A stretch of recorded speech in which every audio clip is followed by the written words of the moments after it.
Ghostwriter, Book 2, The Wrecking Ball Resistance. Prologue, The Perks of Being a Wallflower When the Walls Are Haunted.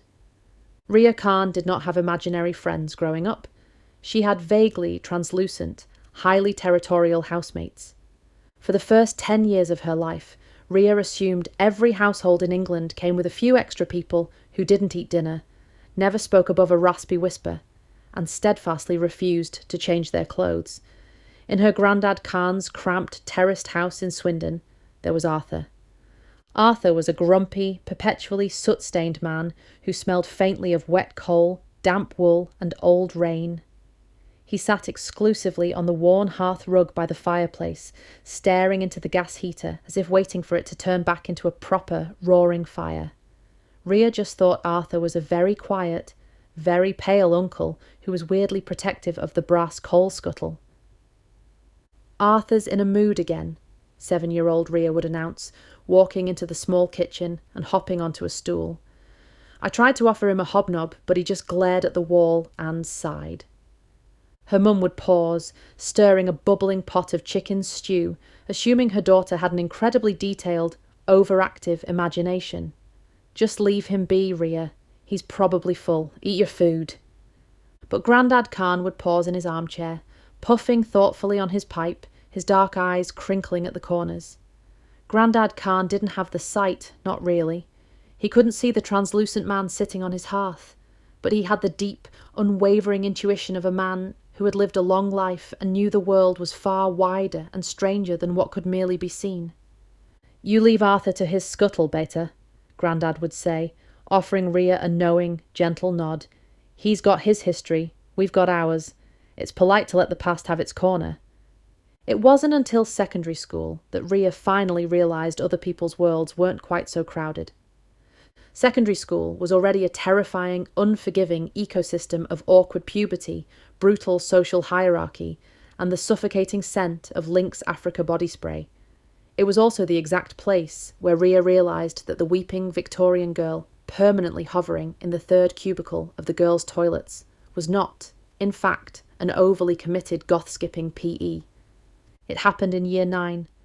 Ria had walked into the bathroom to find the girl sobbing, her translucent ruffled collar trembling. Ria, acting on pure instinct, had reached into her blazer and offered the girl a tissue. "Are you okay?" Ria had asked.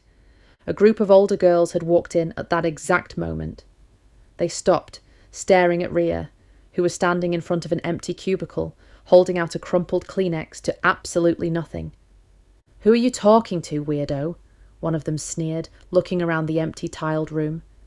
When the older girls laughed, a sharp, echoing sound that made Ria's stomach drop, the horrible, isolating truth finally clicked into place. She looked at the weeping Victorian girl, who was now staring back at her with hollow, terrified eyes. The older girls couldn't see her. They couldn't smell the faint scent of lavender and old sickness. Ria was the only one who saw them. The ghosts were everywhere. Once she realised she was the only one looking, she couldn't unsee them. They were tethered to old library books, to chipped bricks in the assembly hall, to bus stops and park benches. They were sad, or angry, or just desperately, eternally confused. And if you made eye contact with them, if you acknowledged their existence for even a fraction of a second, they never left you alone. They would follow you, desperate to be perceived. So, Ria adapted. She learned the ultimate survival mechanism for a girl who sees too much. She looked down. Headphones went in. Screen brightness went up. The internet became her absolute sanctuary. If you were staring at a glowing rectangular screen, you didn't have to look at the phantom Tudor merchant pacing frantically outside the high street boots. You didn't have to engage with the physical world, which was cluttered with the miserable dead, at all. By the time Ria hit college to study media and communications, she had weaponized her screen time into a full-blown personality. She discovered content creation. While her friends were out at terrible indie club nights, drinking cheap vodka and making mistakes, Ria was safe in her bedroom, her massive ring light blazing like a miniature sun. The camera frame was her entire universe. Everything outside of it, the messy bed, the laundry, the occasional phantom Victorian chimney sweep passing through her wardrobe, didn't exist. She started a YouTube channel summarizing Reddit threads and internet drama. She put on her smooth influencer voice, swiped on a blurring filter, and read AITA for eating my boyfriend's mom's ashes to an audience of 3 million bored teenagers. It was safe.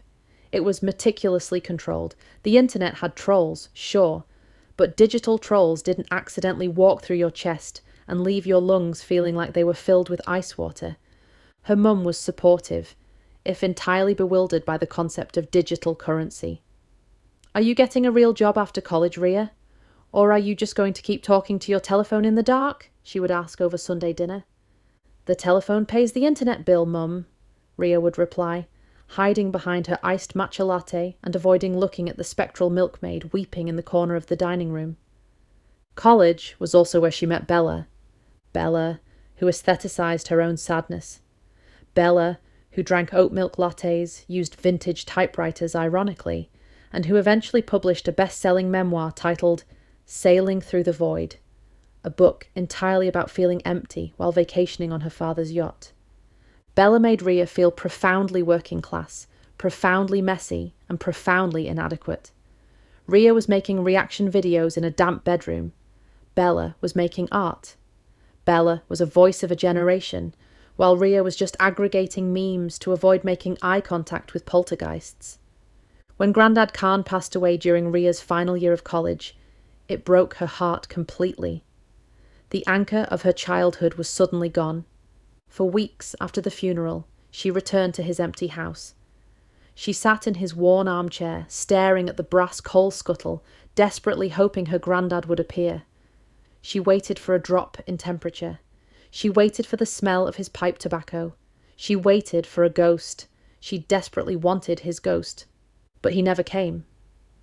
Arthur the coal spectre was still there, looking miserable and smelling of soot, staring at Ria with hollow, sad eyes. But Grandad was gone.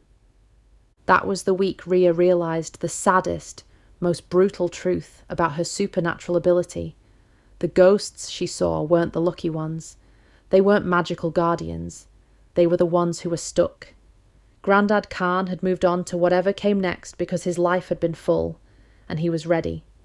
He left Ria behind in a world overflowing with people who couldn't let go of their own misery. The grief, combined with the crushing inadequacy she felt watching Bella's rise to fame on Instagram, sparked something wild and desperate inside her. She didn't want to just summarize internet drama anymore. She wanted to write a book, a real one. Something about the crushing weight of being alive, about grief, about the things people leave behind. So, she drained her YouTube savings, packed her bags, and rented a cheap, aggressively historic attic flat in Gloucester for a self-imposed writer's retreat. She hauled her deflated beanbag, her heavy ring light, and her silver laptop up the narrow, creaky stairs of 42 Coopers Road. She ignored the peeling floral wallpaper. She ignored the Category 3 damp that smelled like old sponges. And most importantly, she tried to ignore the heavy, oppressive feeling that she was very much not alone in the room. She set up her equipment. She sat on her beanbag, shivering in an oversized hoodie, and tried to film a vlog to announce her new literary journey. But the manic, caffeinated influencer energy vanished as soon as she stopped recording. She was just a tired 23-year-old girl in a drafty room. She opened her laptop. The blank Word document stared back at her. She typed, "The vibes were ominous." Suddenly, the massive ring light flickered violently with a loud electrical buzz. The temperature in the room didn't just drop, it plummeted. It was a physical slam of freezing air that made Ria's teeth instantly chatter. She gasped, her breath puffing out into the sudden cold like thick white smoke. A jagged lattice of frost crept rapidly up the side of her plastic cup until the cheap material split with a sharp crack, spilling iced matcha onto the uneven floorboards. From the dark corner of the room, near the boarded-up fireplace, the shadows began to detach from the damp wallpaper. They knitted together in the air, swirling like black ink dropped into a glass of clear water. The vibes were ominous? Is that a sentence, or a cry for help? A resonant, upper-class and highly judgmental voice boomed from the darkness. A man stepped out of the gloom. He was entirely monochrome, rendered in shades of sepia and grey, wearing a razor-sharp 1920s tweed three-piece suit. His hair was perfectly slicked back, and his translucent eyes burned with a profound, literary fury. Connecting his chest to the silver chassis of Ria's laptop was a faint, glowing cord of blue light. Ria froze. She slowly reached out and picked up her neon pink vape pen, holding it out in front of her like a canister of mace. Her heart hammered against her ribs like a trapped bird. But beneath the initial adrenaline-fueled shock, a very tired, very familiar realization settled over her. Oh, Ria thought, looking at his translucent edges and the haughty sneer on his face. I know what you are. You're just like Arthur.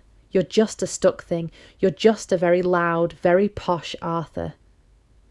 When the Victorian ghost drifted closer, entirely ignoring the laws of physics, and casually walked straight through the edge of her beanbag, Ria did scream. It was a perfectly natural, involuntary reaction to a grown man passing his shins through solid furniture. She scrambled backward, her trainers slipping on the floorboards until her spine hit the cold plaster wall. Narcissism is not a personality trait, madam. It is a diagnosis, the ghost sneered, looking down his nose at her pink vape pen. And whatever infernal, glowing cylinder you are pointing at me will not save your atrocious syntax. Ria hyperventilated for exactly 4 seconds. She hid behind her makeshift kitchen island of unpacked cardboard crates, her chest heaving. But then, 23 years of ignoring the supernatural kicked in.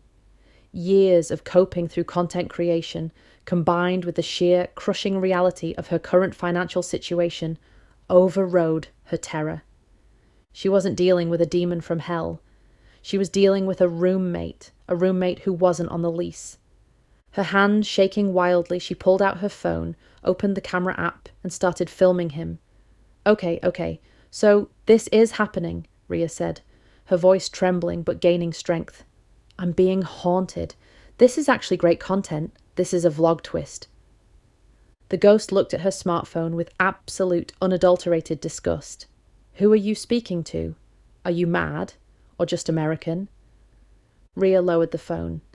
The fear evaporated entirely, replaced by the overwhelming, bone-deep exhaustion of a millennial who had just spent a $2,000 deposit she couldn't afford to lose. She didn't call an exorcist. She didn't run screaming into the Gloucester night. She just stood up, crossed her arms over her oversized hoodie, and glared at the tweed-wearing spectre. Yeah, whatever, Casper, Ria snapped, finding her courage in her sheer financial rage. Look, Mr. Ghost, I signed a 12-month lease on this dump. The deposit was nearly $2,000, and they don't do refunds for poltergeists, so unless you're paying half the council tax and chipping in for the Wi-Fi, you need to leave. The ghost paused, his translucent brow furrowing in genuine surprise, and that was the exact moment Silas Thorne, former chief critic of the Gloucester Gazette, realised he had severely underestimated his new tenant. Chapter 1. The Hemp Dungeon Returns. The morning of the university expedition began in an attic flat that, against all logical odds and the strict, unforgiving laws of Gloucester municipal zoning, finally looked as though a functional, creative adult actually lived in it. Ria Khan stood in her newly fitted kitchenette, leaning back against the gleaming, smudge-free stainless steel refrigerator.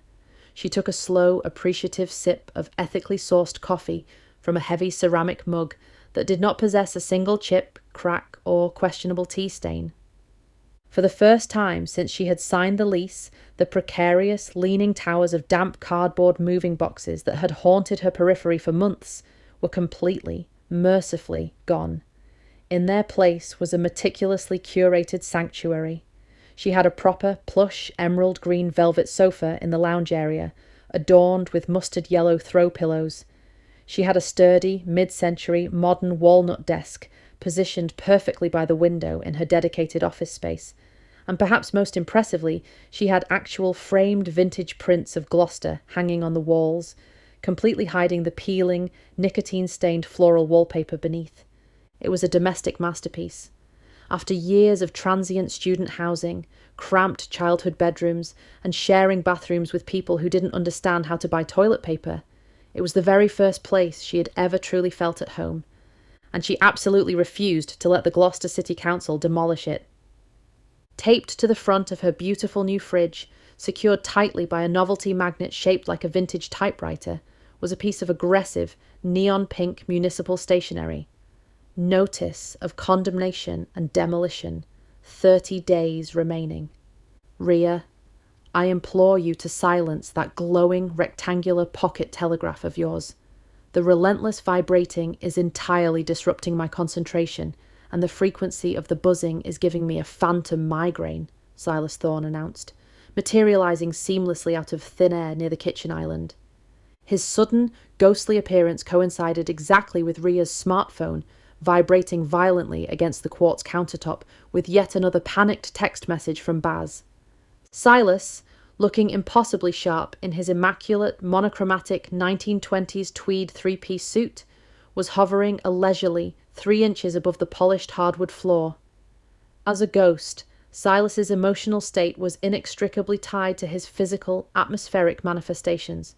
When he was pleased, a profoundly rare occurrence usually triggered by flawless syntax, the correct use of a semicolon, or a perfectly brewed cup of Earl Grey tea, the room smelled warmly of old parchment and expensive beeswax, and his translucent form glowed with a steady, serene, comforting blue light.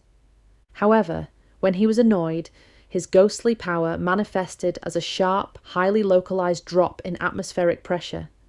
The air would grow uncomfortably thin, making ears pop, the overhead lights would flicker with a low, threatening buzz, and a creeping frost would immediately bloom across the nearest glass surface. Currently, the brand new kitchen window was rapidly freezing over. Jagged, fern-like ice crystals were spiderwebbing aggressively across the double glazing, completely obscuring the grey morning light. Ria sighed, picking up her phone and rubbing her temples to stave off the sudden pressure drop. It's just Baz, Silas. He's waiting for us at the university, and we can't exactly focus on editing the second draft of the manuscript if the council brings a heavy wrecking ball through the ceiling. We have to go. Silas let out a long, tragic sigh, folding his arms across his tweed waistcoat and looking deeply offended by the concept of leaving the apartment. To venture out into the modern world is an absolute assault on the senses, Ria. The combustion engines, the garish neon advertisements, the absolute unapologetic butchery of the English language on public billboards. It is barbaric. It is a linguistic wasteland out there. Suffer for the cause, Ria muttered, finishing her coffee and rinsing the mug. She grabbed her unbleached hemp tote bag from the back of a dining chair, walked over to her beautiful walnut desk and carefully slid her closed silver laptop inside the canvas. Instantly, the air in the room crackled with a faint static charge. An invisible, glowing blue cord of ethereal energy snapped taut between the aluminum chassis of the laptop and the centre of Silas's chest. The laptop was his physical tether to the mortal realm. Where it went, he was physically, magically, and entirely against his will, forced to go. I absolutely despise this, Silas groaned, his serene blue glow shifting to a frustrated, stormy grey. As Ria slung the heavy bag over her shoulder and turned toward the front door, the tether yanked the Victorian ghost forward. He was physically dragged through the air like a disgruntled, aristocrat-shaped helium balloon on a string. The undignified jostling of this woven hemp dungeon is enough to scramble one's syntax, Silas bellowed as he floated awkwardly through the hallway, trying to maintain his upright, dignified posture while being pulled by the chest. It smells of organic lentils, oat milk, and desperation in there. I am a chief critic, Ria. I was feared by novelists across the West Country. I am not a lapdog to be carried about in a sack. 10 minutes and one very tense bus ride later, they were standing inside the Gloucester University History Department. It smelled faintly of old, dry paper, industrial floor wax, and the crushing, collective weight of student debt. The building itself was a jarring, offensive mix of architectural indecision. It was a brutalist, grey concrete shell violently grafted onto a surviving, ornate Victorian wing. The lobby featured harsh fluorescent strip lighting that buzzed with a low migraine-inducing hum, illuminating floors of scuffed institutional linoleum. Ria stood in the centre of the reception area, clutching the tote bag to her chest like a medieval shield. She could feel the gentle, energetic hum of Silas's tether vibrating against her collarbone. To her right, 24-year-old Baz was walking backward in tight practice circles. He was expertly balancing his heavy-duty smartphone camera gimbal, adjusting a portable ring light, and making sure the harsh overhead lighting caught his good side. As always, Baz could neither see nor hear the ghosts, a fact that Ria was eternally grateful for, but having spent the last month running their social media campaign and spending time in the haunted flat, he was hypersensitively aware of their invisible presence. He could always feel the cold spots. "Okay, guys, the hashtag #SaveTheFlat hashtag is gaining serious traction," Baz said, speaking directly into his iPhone lens with his brightest, most caffeinated influencer voice. He was wearing a neon orange windbreaker that practically glowed in the dim lobby. "We are here at the university to find a verified, tenured historian to confirm our flat is an authentic 16th century plague site. If we get the proof on paper, the council can't knock it down for luxury apartments. Hit subscribe to fight gentrification and drop a ghost emoji in the chat if you're with the spectral resistance today." "Academia has truly fallen," Silas sneered, floating a few feet above the floor. He drifted near a corkboard, covered in faded flyers for student union elections and lost campus cats, waving a translucent, highly disgusted hand at a pair of undergraduates shuffling past. They were staring blankly at their phones, wearing oversized, paint-stained sweatpants and incredibly scuffed Crocs. "Look at them, Ria," Silas lamented loudly, knowing only she could hear him. "They are wearing garments that resemble deflated parachutes. They shuffle like the undead, yet they completely lack the quiet dignity of actual corpses. That young man over there is drinking a liquid from a plastic bottle that is practically glowing neon green. In my day, one wore a proper starched collar, a tailored jacket, and drank black tea to study the decline of the Roman Empire. This is a tragedy of aesthetics." Baz suddenly shivered violently, lowering the camera gimbal and vigorously rubbing his arms through his windbreaker. His breath plumed slightly in the air. "Whoa! Massive temperature drop. Is the tweed guy right next to me? The EMF app on my Apple Watch is vibrating like crazy." "He is critiquing your footwear, Baz," Ria translated tiredly, checking the time on her phone. Dr. Vance's office hours started in exactly 5 minutes, and Mrs. Pigeon still hadn't arrived. "I am critiquing his entire existence," Silas corrected haughtily, hovering closer to Baz's radioactive tangerine trainers. "He dresses like a highlighter pen. It offends the eye. It is an assault on the optical nerve. Furthermore, I distinctly heard him end a sentence with a preposition during his digital broadcast." To punctuate his absolute annoyance, Silas focused his glowing blue eyes directly on Baz's right foot. He utilised a minor telekinetic flick, a highly concentrated, specific, ghostly trick he usually reserved for turning the pages of heavy reference books or throwing dictionaries at people who misused semicolons. The invisible force neatly, swiftly, and aggressively whipped Baz's shoelace into a tight knot, before violently untying it altogether and pulling it loose. Baz took a step backward to frame a wider shot of the lobby, stepped squarely on the loose lace, and stumbled awkwardly. He flailed his arms wildly, performing a desperate, uncoordinated windmill dance to keep his balance, barely catching his incredibly expensive camera gimbal before it hit the hard linoleum floor. "Dude!" Baz yelled, looking down at his shoe, then looking up at the empty air with wide, thrilled eyes. "Did the ghost just trip me? That is sick. Chat, clip that. The poltergeist is acting up in the humanities block. We have physical interaction." Before Ria could scold Silas and tell Baz to stop encouraging the 19th century snob, the heavy glass automatic doors at the building's entrance slid open with a violent, mechanical whoosh. Mrs. Pigeon marched into the lobby, bringing the sharp smell of stale tobacco, autumn rain, and sheer, unadulterated intimidation with her. The formidable landlady was wearing her signature leopard print dressing gown, layered today over a pair of ripped jeans and heavy, scuffed combat boots, making it look like a regal, terrifying cape. She was aggressively clutching a battered, red-lidded plastic Tupperware container tightly to her chest. Inside the clear container sat a filthy, ancient wooden porridge spoon, the specific, undeniable spectral tether for Bartholomew. Mrs. Pigeon, who possessed a razor-sharp, uncanny intuition for the supernatural, but entirely lacked the sight, could immediately sense the icy, pressurized chill Silas was projecting into the university lobby. She knew her spectral boys were acting up. She marched forward, her heavy boots squeaking aggressively on the linoleum, and stopped abruptly in front of a large, slightly sad-looking potted ficus plant resting by the reception desk. "Right," Mrs. Pigeon bellowed directly at the leafy plant, entirely unaware that Silas was actually hovering 10 feet to her left by the water cooler. "Listen up, Silas. Tell your plague-ridden mate in this plastic box to stop rattling his invisible bell. It's giving me a migraine. My car now smells like a wet crypt, and I haven't even had my morning tea yet." Silas looked highly offended, meticulously adjusting his wire-rimmed spectacles. Does she truly believe my refined spiritual essence resides within a neglected, overwatered fern? Inside the Tupperware, Bartholomew was weeping. As a tragic 1563 plague victim, his manifestations of sorrow and misery were profoundly visceral, terrifyingly organic, and undeniably damp. A sickly, pale greenish mist began to heavily condense on the inside of the plastic container.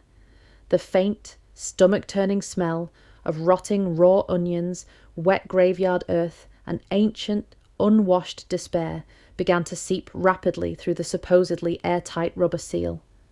The poor ficus plant Mrs. Pigeon was standing next to reacted to the intense plague aura instantly. Within seconds, it drooped dramatically. Its bright green leaves curled inward, turned a tragic, wilted brown, and began dropping to the floor, dying rapidly from the sheer proximity to Bartholomew's 400-year-old depression. From inside the Tupperware, a faint, wet, echoing voice groaned. It sounded exactly like thick mud slopping heavily into a wooden bucket. "The plastic, it suffocates my humours." Bartholomew wept from the ether, his archaic English thick with misery and phantom phlegm.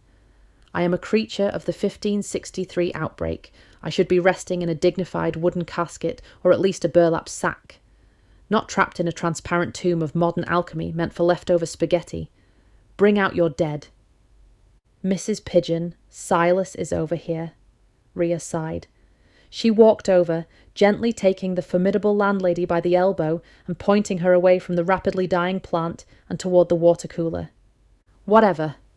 Let's just find a historian before I let Bartholomew loose in the university cafeteria," Mrs. Pigeon threatened loudly, rattling the Tupperware so violently it sounded like a maraca made of pure misery. The green mist inside swirled angrily, the smell of raw onions growing significantly stronger. "Please don't shake him," Rhea pleaded in a frantic whisper, her eyes darting nervously toward the reception desk. A student administrator in an oversized jumper had paused her typing and was staring open-mouthed at the bizarre group, watching a houseplant die in real time next to a yelling woman in a leopard print gown holding a foggy lunchbox. "If he gets motion sickness and unleashes his full plague fog in the hallway, they'll call a hazmat team before we even find Dr. Vance's office," Rhea warned. "We need to look professional. We need this affidavit to save the flat." "I am wearing my best leopard print, Rhea. I am the absolute picture of professionalism," Mrs. Pigeon grunted, tucking the foggy Tupperware securely under her arm like a rugby ball. "Then lead the way, General." Rhea adjusted the strap of her tote bag on her shoulder, feeling the gentle, energetic tug of the spectral tether humming against the laptop. She took a deep breath, mentally marshalling her utterly absurd troops. She had a hyperactive, neon-clad social media manager, a chain-smoking landlady, a highly educated Victorian critic in a foul mood, and a plastic lunchbox containing a 16th century biological hazard. It was a ridiculous, chaotic army, but it was hers. Rhea squared her shoulders, lifted her chin and marched confidently down the buzzing, fluorescent-lit corridor to save her home. Chapter 2. The Syntactical Sceptic. The Gloucester University Department of Local Antiquities was banished to the sub-basement of the brutalist concrete wing, a geographical placement that perfectly reflected the university's budget priorities. As Rhea led her chaotic battalion down the sterile, echoing stairwell, the fluorescent lighting flickered and died, replaced by the dim, yellowed glow of ancient incandescent bulbs. 10 minutes later, the Resistance Council found themselves squeezing into the impossibly cramped, paper-stuffed office of Dr. Penelope Vance. The room smelled intensely of cracked leather bindings, heavily brewed Earl Grey tea, and the distinct, suffocating aroma of academic superiority. Every available surface was buried under precarious, leaning towers of carbon dating reports, geological surveys, and fragments of muddy Roman pottery kept in clear plastic bags. A large, mahogany grandfather clock stood in the corner, ticking with a heavy judgmental rhythm that sounded exactly like a metronome counting down the seconds to their eviction. Behind a massive oak desk, a desk that looked as though it had survived 2 world wars, a fire, and a structural collapse, sat Dr. Vance. Dr. Vance was a severe woman in her late 50s, her greying hair pulled back into a bun so aggressively tight it appeared to be structurally load-bearing. She wore a drab, sensible grey cardigan over a perfectly pressed white blouse, and a pair of tortoise-shell reading glasses hung from a silver chain around her neck. She looked like a woman who categorized joy as an anomalous and entirely unnecessary artifact.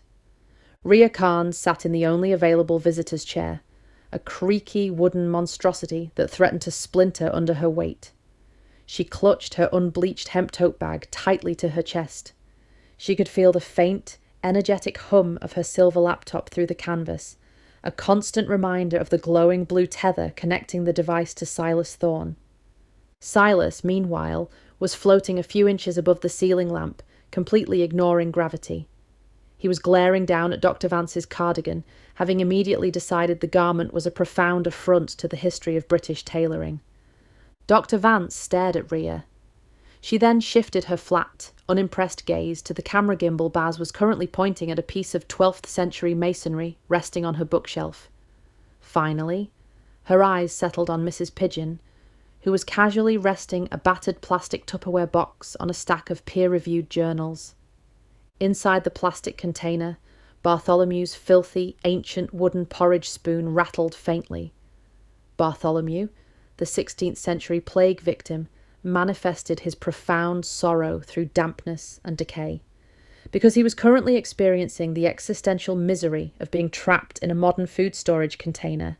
A sickly, pale green condensation was aggressively fogging up the inside of the lid, completely obscuring the spoon. "Let me ensure I have understood this correctly," Dr. Vance said slowly, her voice dripping with the kind of academic disdain that could strip paint from a wall. She steepled her fingers, her gaze locking onto Rhea like a sniper. "You want me to sign a verified historical affidavit, an affidavit stating that your damp, structurally compromised apartment building over a noisy pub is, in fact, an undocumented mass grave from the 1563 outbreak of the bubonic plague?" "Yes," Rhea nodded eagerly, leaning forward and nearly tipping the wooden chair. "We just need you to come to the flat, Dr. Vance. You'll see the evidence immediately. I mean, it's undeniable. We have multiple historical eras overlapping in the architecture. Flat 3B is practically a spatial anomaly. It's bigger on the inside than the outside. It's an ethereal boarding house." Rhea thought of her newly furnished apartment. She thought of the plush, emerald green velvet sofa she had meticulously chosen, the sturdy, mid-century modern desk where she finally felt like a real writer, and the gleaming kitchen she had organised. It wasn't just a drafty box above a pub anymore. It was her sanctuary. The thought of the council's wrecking balls smashing her velvet sofa and her new life into dust made her throat tight with panic.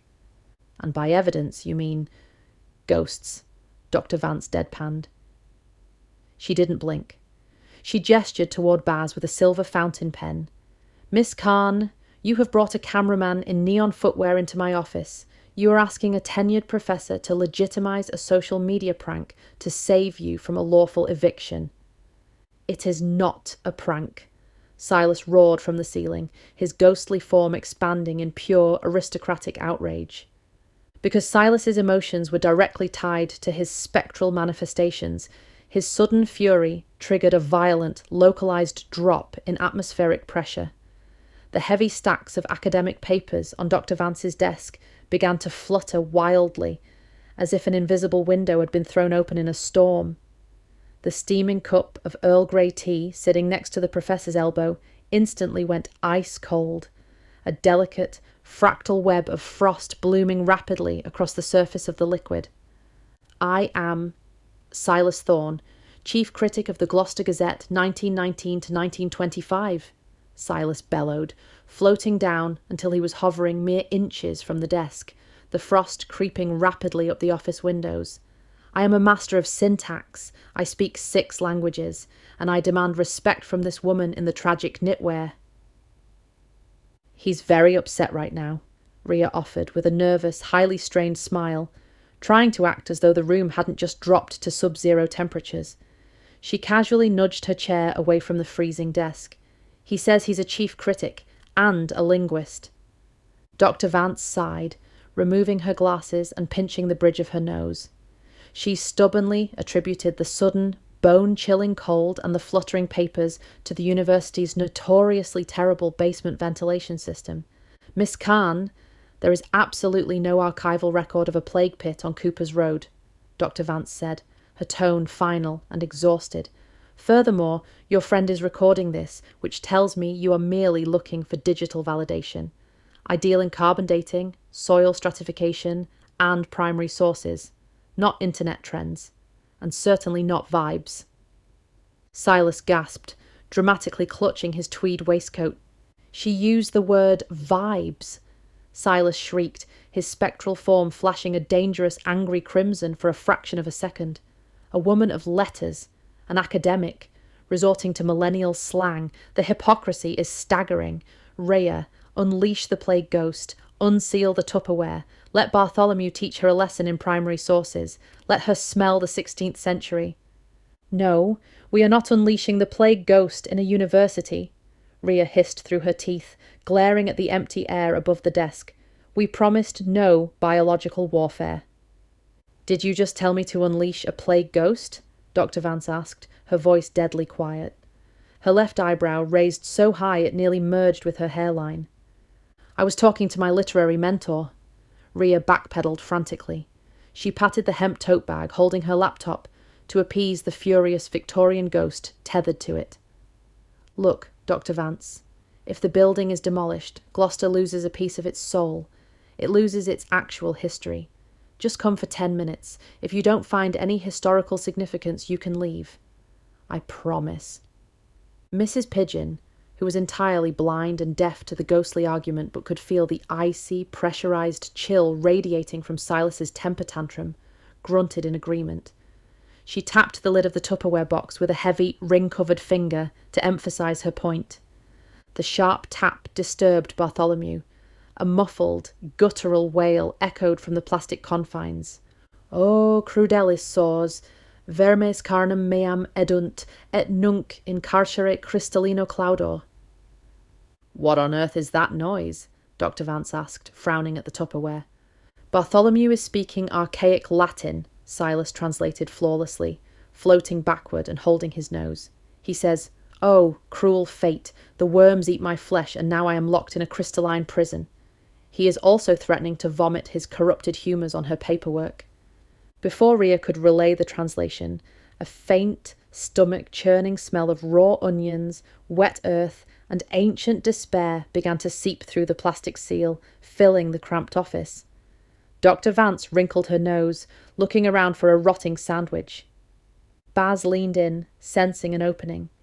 He flipped his iPhone around to show the professor the screen, completely oblivious to the smell of the plague or the frost forming on the desk, though his breath was pluming white in the air.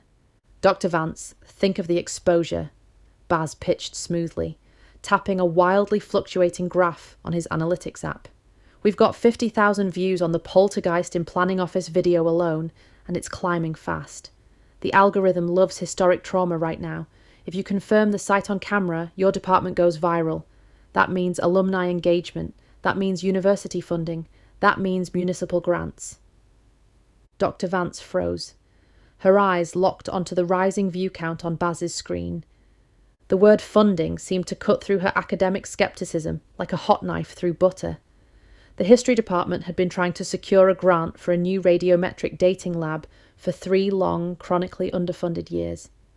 She looked at the blinking red recording light on Baz's phone, then at the inexplicable thick frost on her teacup, and finally at the putrid-smelling Tupperware box that was currently vibrating slightly.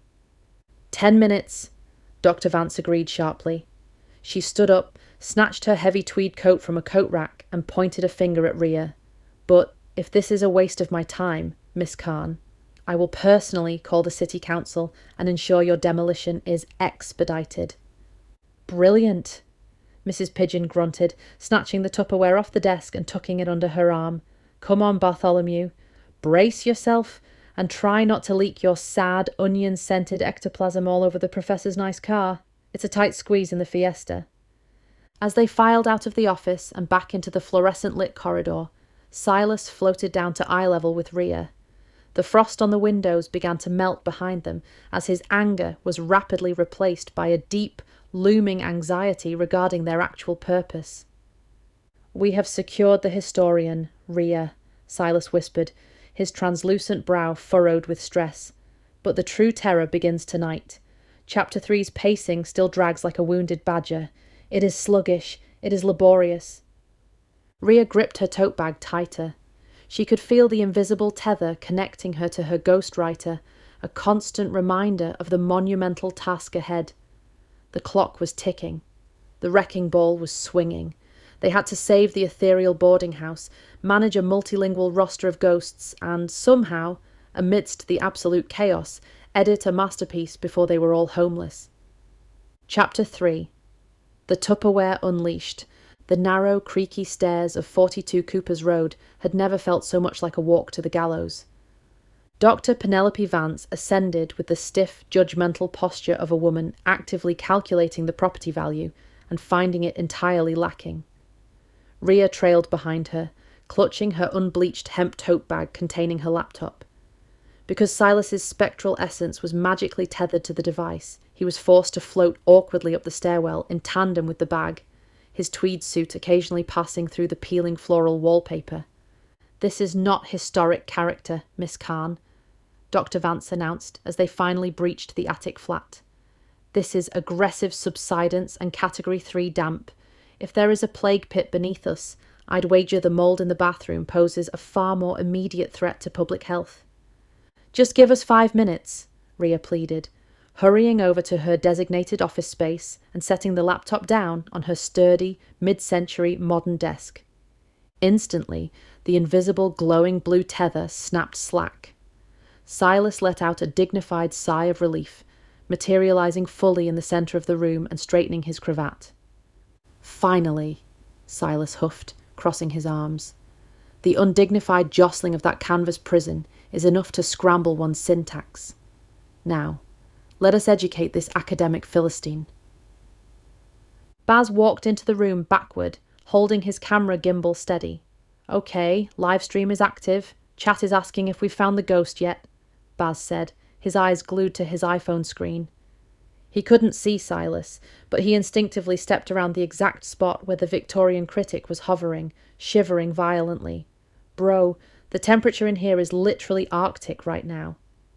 Do not use the word literally, unless you are physically freezing to death, Silas barked at Baz. He says you're misusing literally, Rhea translated tiredly. Mrs. Pigeon marched into the flat last, still wearing her leopard print dressing gown. She slammed the plastic Tupperware container down onto the polished wood of Rhea's proper desk. Inside, Bartholomew's filthy ancient wooden porridge spoon rattled aggressively. Right, let's get on with it, Mrs. Pigeon bellowed. She turned and shouted directly at the gleaming stainless steel refrigerator in Rhea's newly fitted kitchen area, completely lacking the sight to know Silas was actually by the window. Silas! Tell the plague vector to put on a show. The council clock is ticking. Dr. Vance crossed her arms, entirely unimpressed. A wooden spoon in a plastic container. Truly, the archaeological find of the century. Should I call the British Museum, or would you prefer I just leave now? Rhea gritted her teeth.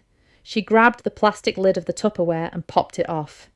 The temperature in the room plummeted 20 degrees in a single second. The breath of everyone in the room, except the ghosts, suddenly plumed into thick white clouds in the freezing air. Thick, greenish-grey mist began to pour out of the small plastic container, spilling over the solid desk and rolling across the plush lounge rug like a heavy tide. "Oh, marvellous," Silas muttered, hovering 3 feet above the floor to avoid the mist. He is doing the fog again. So cliché. It's like living inside a cheap Victorian penny. Dreadful. From the mist, Bartholomew rose. He looked miserable, his tattered, muddy tunic draped over his hunched shoulders, his face covered in spectral boils. He clutched his heavy wooden handbell, looking deeply exhausted. 400 years. Bartholomew groaned, his voice wet and echoing like mud slopping into a bucket. 400 years I sleep in the floorboards of Flat 3B, only to be transported in a vessel meant for leftover spaghetti. Dr. Vance took a sharp step backward. Her academic sneer vanished, replaced by a look of sheer, unadulterated terror. She couldn't see Bartholomew's boils, but the oppressive, freezing presence of the 17th century ghost was impossible to ignore. Baz, completely blind to the ghost but thrilling at the atmospheric phenomena, shoved his camera forward. "Yo! Look at the mist! The EMF is probably off the charts right now. Chat is going wild." "Bartholomew, please," Rhea begged, gesturing to the terrified historian. "Do the thing. Show her you're from 1665.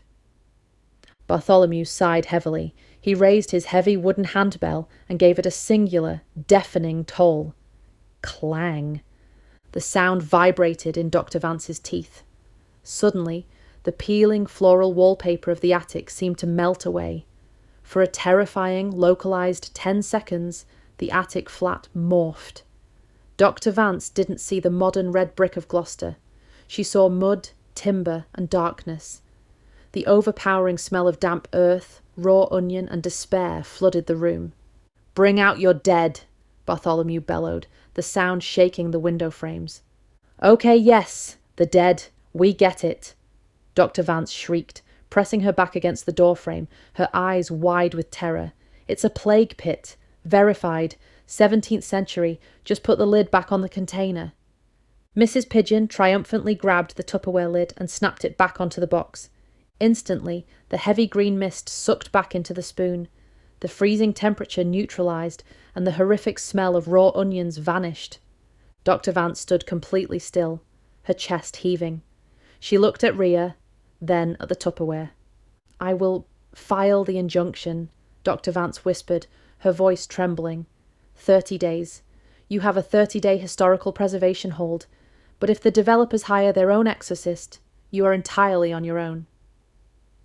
Without another word, the head of local antiquities turned and fled down the narrow, creaky stairs. Baz whooped, high-fiving the air. "We did it! We saved the flat! #plague pit, #content. Silas floated down gracefully, adjusting his pocket square. Well, that was a delightfully traumatic use of municipal history. Now that we have temporarily secured our physical reality, we have far more pressing matters to attend to. "Like what?" Rhea asked, exhausted, bypassing her office area and collapsing onto the plush velvet sofa in her properly furnished lounge. Silas drifted toward the laptop on the desk. He summoned a pair of spectral, wire-rimmed reading glasses, letting them perch delicately on his nose. "Like the pacing in Chapter 3, Silas declared ruthlessly. "It still drags, like a wounded badger. Open the document, Rhea. The demolition may be paused, but my literary standards are relentless." Chapter 4. The Wounded Badger. By 11:30 p.m, the manic, heart-pounding adrenaline of terrorizing a tenured professor with a 16th century biological hazard had completely worn off. In its place, It left Ria Khan stranded in the agonizing, caffeine-fueled, deeply unglamorous trenches of the editing process. Outside her warped sash window, Gloucester was drowning in a miserable, relentless drizzle.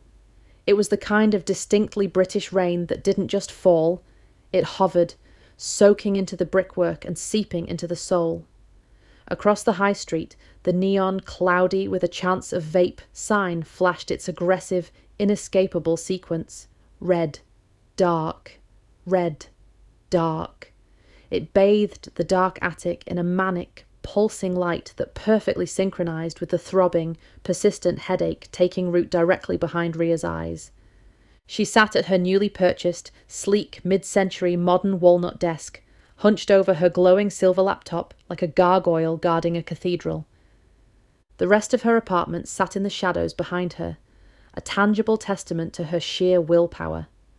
The plush, emerald green velvet sofa she had saved up for months to buy, the carefully curated, alphabetically arranged bookshelves, the gleaming mid-century modern coffee table resting on a surprisingly authentic Persian rug she'd found at a car boot sale. It was a beautiful room. It was a symbol of the domestic stability she had fought so hard to build after months of living out of damp cardboard boxes. And right now, it actively mocked her. It promised a comfortable adult life that was currently scheduled for municipal demolition in less than 30 days. Silas Thorne hovered directly over her right shoulder, entirely ignoring the concept of personal space, practically breathing spectral ice down her neck.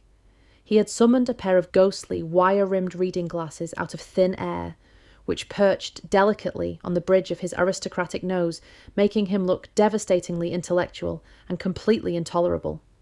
Because her silver laptop, his physical tether to the mortal realm, was resting securely on the desk. The glowing blue cord of energy that usually connected his chest to the device was invisible. Silas was free to float around the flat at his leisure. The tether only materialized, snapping taut to physically drag him through the air, when the laptop was taken past the building's threshold and out into the wider world. Here, in their domain, he was unburdened, which unfortunately meant he had endless energy to critique her prose. "Delete the adverb," Silas commanded, pointing a translucent, faintly glowing finger at the screen. "Silas," she whispered softly, "is perfectly fine. It conveys mood," Ria argued, her voice hoarse and defensive. She reached for her chipped mug and took a long sip of cheap instant coffee, grimacing as the lukewarm bitter liquid hit her empty stomach. Despite washing her hands 3 times with heavily scented soap, the faint, stomach-turning scent of Bartholomew's plague fog, a horrific mix of raw onions and ancient, wet earth, still seemed to cling stubbornly to the wool fabric of her oversized cardigan from their disastrous trip to the university that morning. "It is redundant. To whisper is inherently soft," Silas bellowed, his voice echoing loudly in the small, sloped-ceiling room. Because his emotions were inextricably tied to his physical, spectral manifestations, his sudden, pedantic irritation caused the temperature around the walnut desk to drop by a sharp, biting 5 degrees. A single, dramatic snowflake materialized out of the ambient humidity near the ceiling. It drifted slowly downward, landing squarely on Ria's keyboard and melting instantly against the plastic spacebar with a tiny hiss. "You are insulting the reader's intelligence, Ria," Silas continued, throwing his translucent hands up in pure theatrical despair. "Do you assume they believe she whispered loudly? Is she whispering through a municipal megaphone? Is she whispering across a crowded ballroom during a waltz? No, the verb is whisper. It does the heavy lifting. Delete the crutch at once." Fine. It's gone. Ria aggressively hit the backspace key, obliterating the offending word with a series of angry taps. Deleted. Happy? "I am a critic, Ria. I am never happy," Silas replied smoothly, entirely unbothered by her tone. He floated a few inches backward, crossing his arms over his immaculate 1920s tweed waistcoat to observe the rest of the paragraph, with a hawk-like glare. "I am merely temporarily less offended. A strong verb requires no crutches. If your verbs cannot stand on their own 2 feet, they deserve to be ruthlessly cut down. Now, scroll down to the protagonist's internal monologue in the cafe. Rhea scrolled, her eyes burning fiercely from the blue light of the screen. They had been working for 6 hours straight. After Silas had realised earlier that week that his tether wasn't just to the physical laptop, but to her, and after he had actively, stubbornly rejected his own chance to cross over into the great library in the sky to stay and help her, he had embraced his role as her editor with a terrifying, dictatorial zeal. He was fiercely determined that his chosen protégé would produce nothing less than a published masterpiece. Before she could begin reading the next paragraph aloud, a wet, heavy, squelching sound echoed up through the solid hardwood floorboards, followed by a thoroughly miserable groan. Ooh, the humours. They curdle in the damp. Silas closed his eyes, pinching the bridge of his spectral nose as if staving off a massive migraine. By the heavens!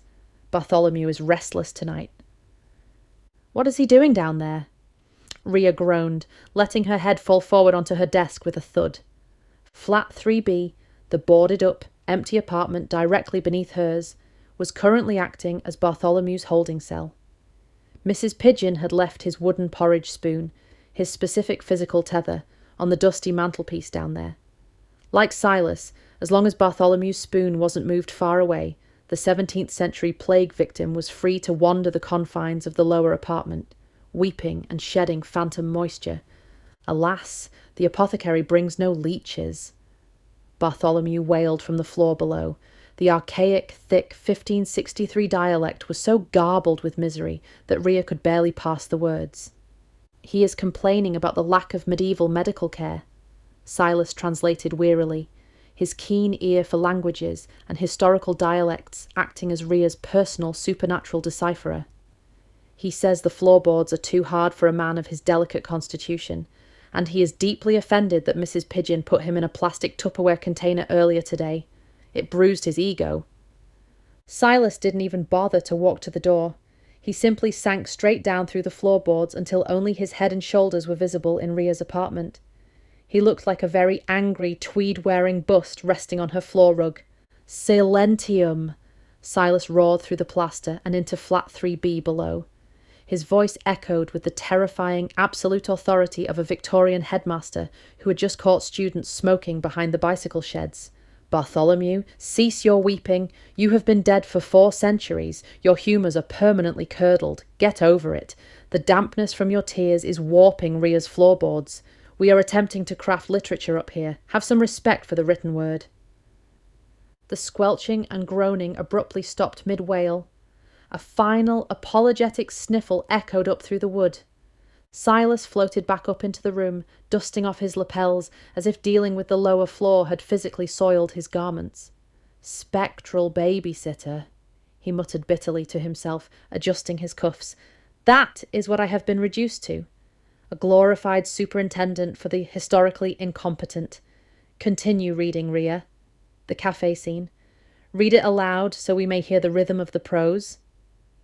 Rhea cleared her throat, took another sip of the terrible coffee, and forced her burning eyes to focus on the screen. I sat in the crowded room, feeling entirely alone, she read aloud from her draft, immediately wincing as she heard the words spoken into the quiet air. Silas let out a long, tragic sigh, a dry, rustling sound resembling old, brittle book pages turning in an empty, forgotten library. Rhea, we discussed this on Tuesday, Silas said softly. He floated around to the front of the walnut desk so he could look her directly in the eye. Feeling alone in a crowded room is the single most tired cliché in the English language. It is the literary equivalent of a grey service station sausage roll. It is mass-produced. It lacks flavour. It lacks nutritional value for the soul. It tells the reader everything and makes them feel absolutely nothing. It's relatable, Rhea defended, swivelling around in her velvet desk chair to face him, crossing her arms defensively over her chest. It's exactly what I felt when Bella was here last year, acting like a modern-day Jane Austen while secretly using ChatGPT to write her novel. Everyone in the coffee shop was fawning over her aesthetic, and I felt completely invisible. I felt like I was evaporating. It's an honest feeling. Yes, and Bella was a plagiarist of the Void, Silas reminded her fiercely. His form glowed a faint angry crimson at the mere mention of the AI-using author who had caused Rhea so much grief. Her book was a sterile amalgamation of stolen data, but you are better than her. You are writing a masterpiece of the genuine human experience. Now you must polish it so it gleams. Do not tell me she felt alone. Show me. How did the loneliness feel physically? Give it texture. Give it teeth. Make me ache, Rhea. Rhea turned back to the screen and stared at the blinking cursor. She thought about the 30 days they had left, the temporary historical preservation hold Dr. Vance had promised earlier that day. In a moment of sheer panic was just that. Temporary. If the council's aggressive corporate developers pushed back, this damp, crooked attic would be gone.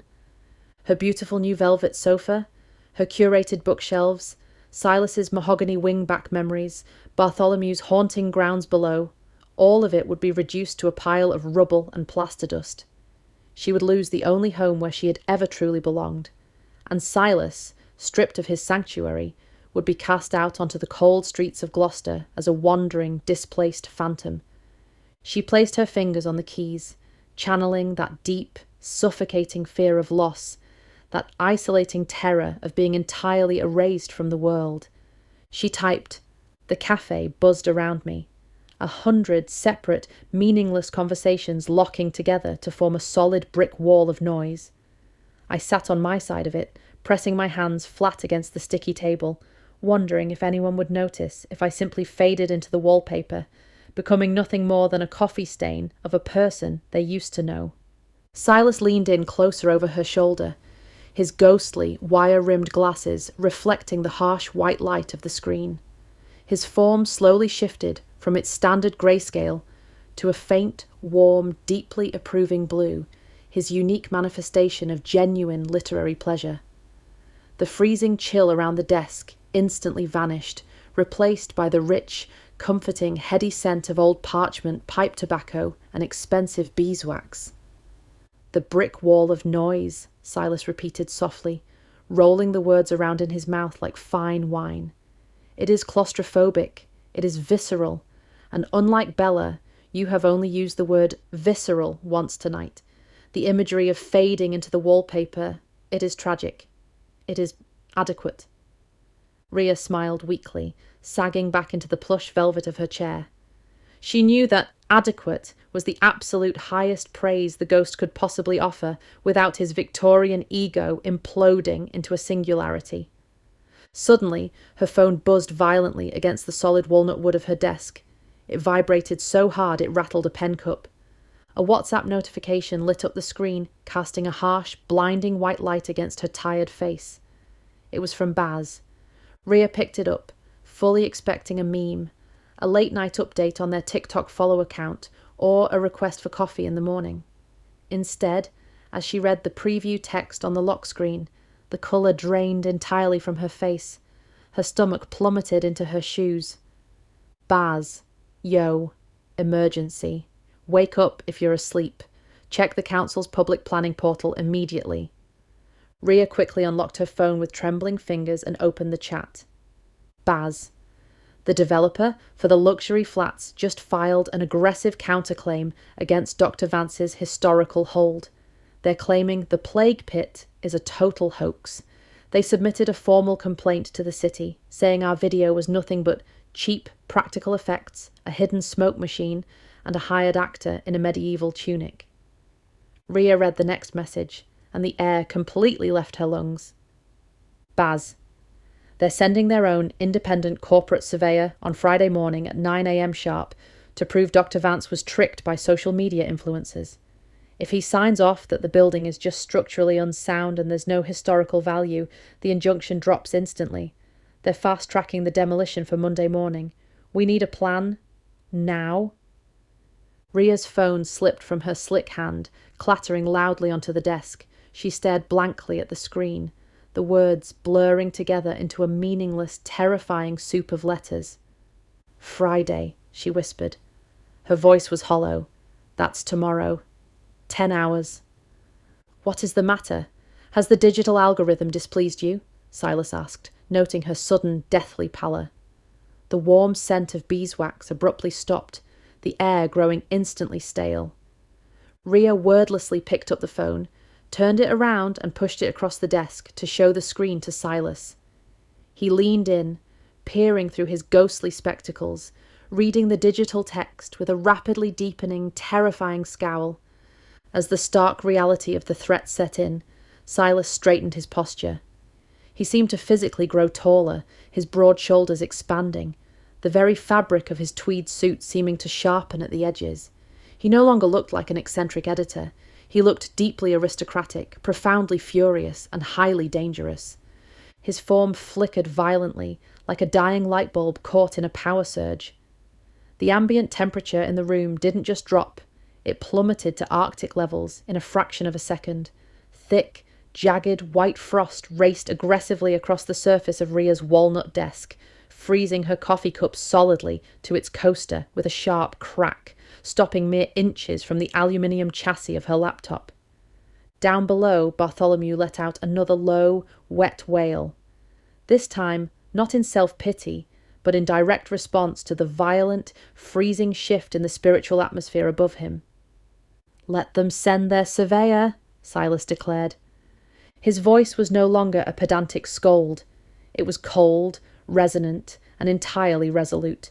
It carried the chilling weight of a man who had already died once and had absolutely nothing left to fear from the mortal world. "They believe they are fighting a minor bureaucratic delay," Silas continued, his eyes glowing a stark, blinding white. "They believe they can simply send a man with a clipboard and a laser measure to quantify our misery, to condemn our sanctuary, and to pave over our history for a profit." Silas turned his icy gaze toward the rain-streaked window.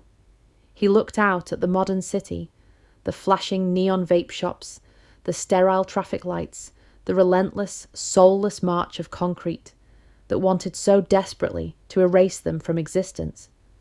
"They do not realize what they are walking into, Rhea," Silas whispered, his voice vibrating with a century of repressed literary rage. "They think they are dealing with a damp attic and some bad plumbing. They do not know they are fighting a chief critic. They do not know they are fighting a 16th century plague victim with absolutely nothing left to lose. And they certainly do not know they are fighting a writer who has finally found her voice." Silas pointed a translucent finger toward the laptop screen. "Save the document, Rhea. Go to sleep. Tomorrow I shall convene a war council here." "We need help, Muscle, we need the Centurion," Rhea said. "If this corporate surveyor wishes to inspect this property on Friday, we will give him a haunting that will make Bartholomew's Tupperware mist look like a cheap parlour trick. We are going to protect our home. Silas said he's mood showing by a cold temperature drop." "No," Rhea said, "we need to go to Tesco's. Now we need to recruit the Roman tonight." Chapter 5. The Frozen Isle Alliance. The Gloucester rain was not the romantic, cinematic kind that made you want to write sweeping poetry or gaze longingly out of a coffee shop window. It was an aggressive, spiteful, horizontal drizzle that seeped directly into your bones, ruined your footwear, and made you question all your major life choices. It was approaching midnight. The high street was mostly deserted, save for a few stragglers huddled under shop awnings, and the glowing, obnoxious signage of the late-night takeaways. Rhea leaned into the bitter wind, marching down the slick pavement with her unbleached hemp tote bag clutched tightly to her chest inside her waterproof jacket. Inside the canvas bag sat her silver laptop, zipped safely away from the damp, and inextricably tethered to that laptop, currently being dragged through the miserable British weather entirely against his will, was Silas Thorne. "This is a profound indignity," Silas complained loudly, his upper-class voice barely cutting through the howl of the wind. He was floating a few inches above the wet pavement, gliding smoothly over puddles. His ghostly 1920s tweed suit was completely impervious to the rain. The droplets simply passed through his translucent shoulders, yet he still held up a phantom hand as if to shield his face from the elements. "I am a creature of the indoors, Rhea," Silas bellowed, shooting a look of pure disgust at a discarded styrofoam cup rolling past his ankles. "I belong in mahogany-lined studies. I belong in wing-back chairs next to roaring fires. I do not belong out here, being dragged past a kebab shop that smells of deep-fried regret and coagulated grease at this ungodly hour. We aren't here for a midnight stroll, Silas, Rhea hissed back, shivering violently as a gust of wind hit her face. It's Thursday night. The corporate surveyor arrives at 9 o'clock tomorrow morning. If he signs those condemnation papers, the injunction drops. We are all homeless by Monday. We need to recruit muscle, and we need to do it now. Baz trailed closely behind them, walking backward with the practiced, terrifying ease of a seasoned cameraman.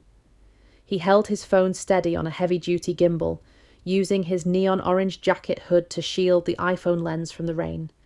Walking beside Baz was Mrs. Pigeon, holding a massive, leopard-print umbrella that she was actively refusing to share. Chat. The vibes out here are genuinely apocalyptic, Baz said, adopting his most serious, investigative journalist tone, leaning in close to the microphone. We are braving the storm. The council thinks they can knock down our historic home. The luxury developers think they've won. But we are about to mount a supernatural defense. Smash that like button to join the resistance against gentrification. We're heading into the belly of the beast. The belly of the beast turned out to be the Gloucester High Street Tesco Express. They arrived at the glowing, automatic sliding doors. The glass panels ground open with a depressing, mechanical sigh, momentarily sticking on a squashed green grape in the tracks before allowing them entry into the dry, overly air-conditioned interior. Stepping inside, the transition was jarring. From the dark, miserable, historic streets of Gloucester, they were thrust into a blinding, fluorescent landscape of modern exhaustion. The supermarket smelled overwhelmingly of industrial floor wax, discounted white bread, and artificial vanilla.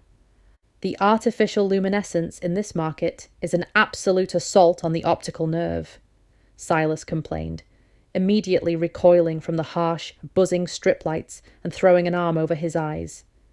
He floated cautiously down the first aisle, looking like a deeply aristocratic spectre condemned to a brightly coloured, low-budget purgatory. His ghostly form passed directly through a towering promotional display of Monster Energy drinks, causing the cardboard to rattle ominously in his wake. And the colours, Silas continued, his voice rising in panic as he gestured wildly at a massive wall of vividly packaged crisps. Everything is packaged in garish, shiny plastic. It screams of desperation. It is a cathedral of consumerist despair. And what is that? That robotic harpy. Silas stopped dead in the air, pointing a trembling, translucent finger at the self-checkout machines near the door. An automated, overly cheerful voice was currently demanding that a very tired-looking nurse in scrubs please place the item in the bagging area. "It's a till, Silas, an automated cash register," Rhea whispered, grabbing the strap of her tote bag and physically pulling him away. "Leave it alone." "It is a mechanical tyrant," Silas argued, his spectral form flickering dangerously with annoyance. His sudden irritation triggered a minor, localized drop in the atmospheric pressure. A display of perfectly stacked oranges a few feet away suddenly wobbled. 3 of the oranges tumbled to the floor, rolling rapidly down the aisle as if aggressively pushed by an invisible hand. "Silas, please control your telekinesis," Rhea scolded under her breath, power walking past the bakery section. "We do not have time to get kicked out for poltergeist activity in the fruit and veg aisle. Keep moving." Rhea led them to the very back of the store, weaving past the tinned goods, dodging a pallet of toilet paper, and finally arriving at the frozen food section.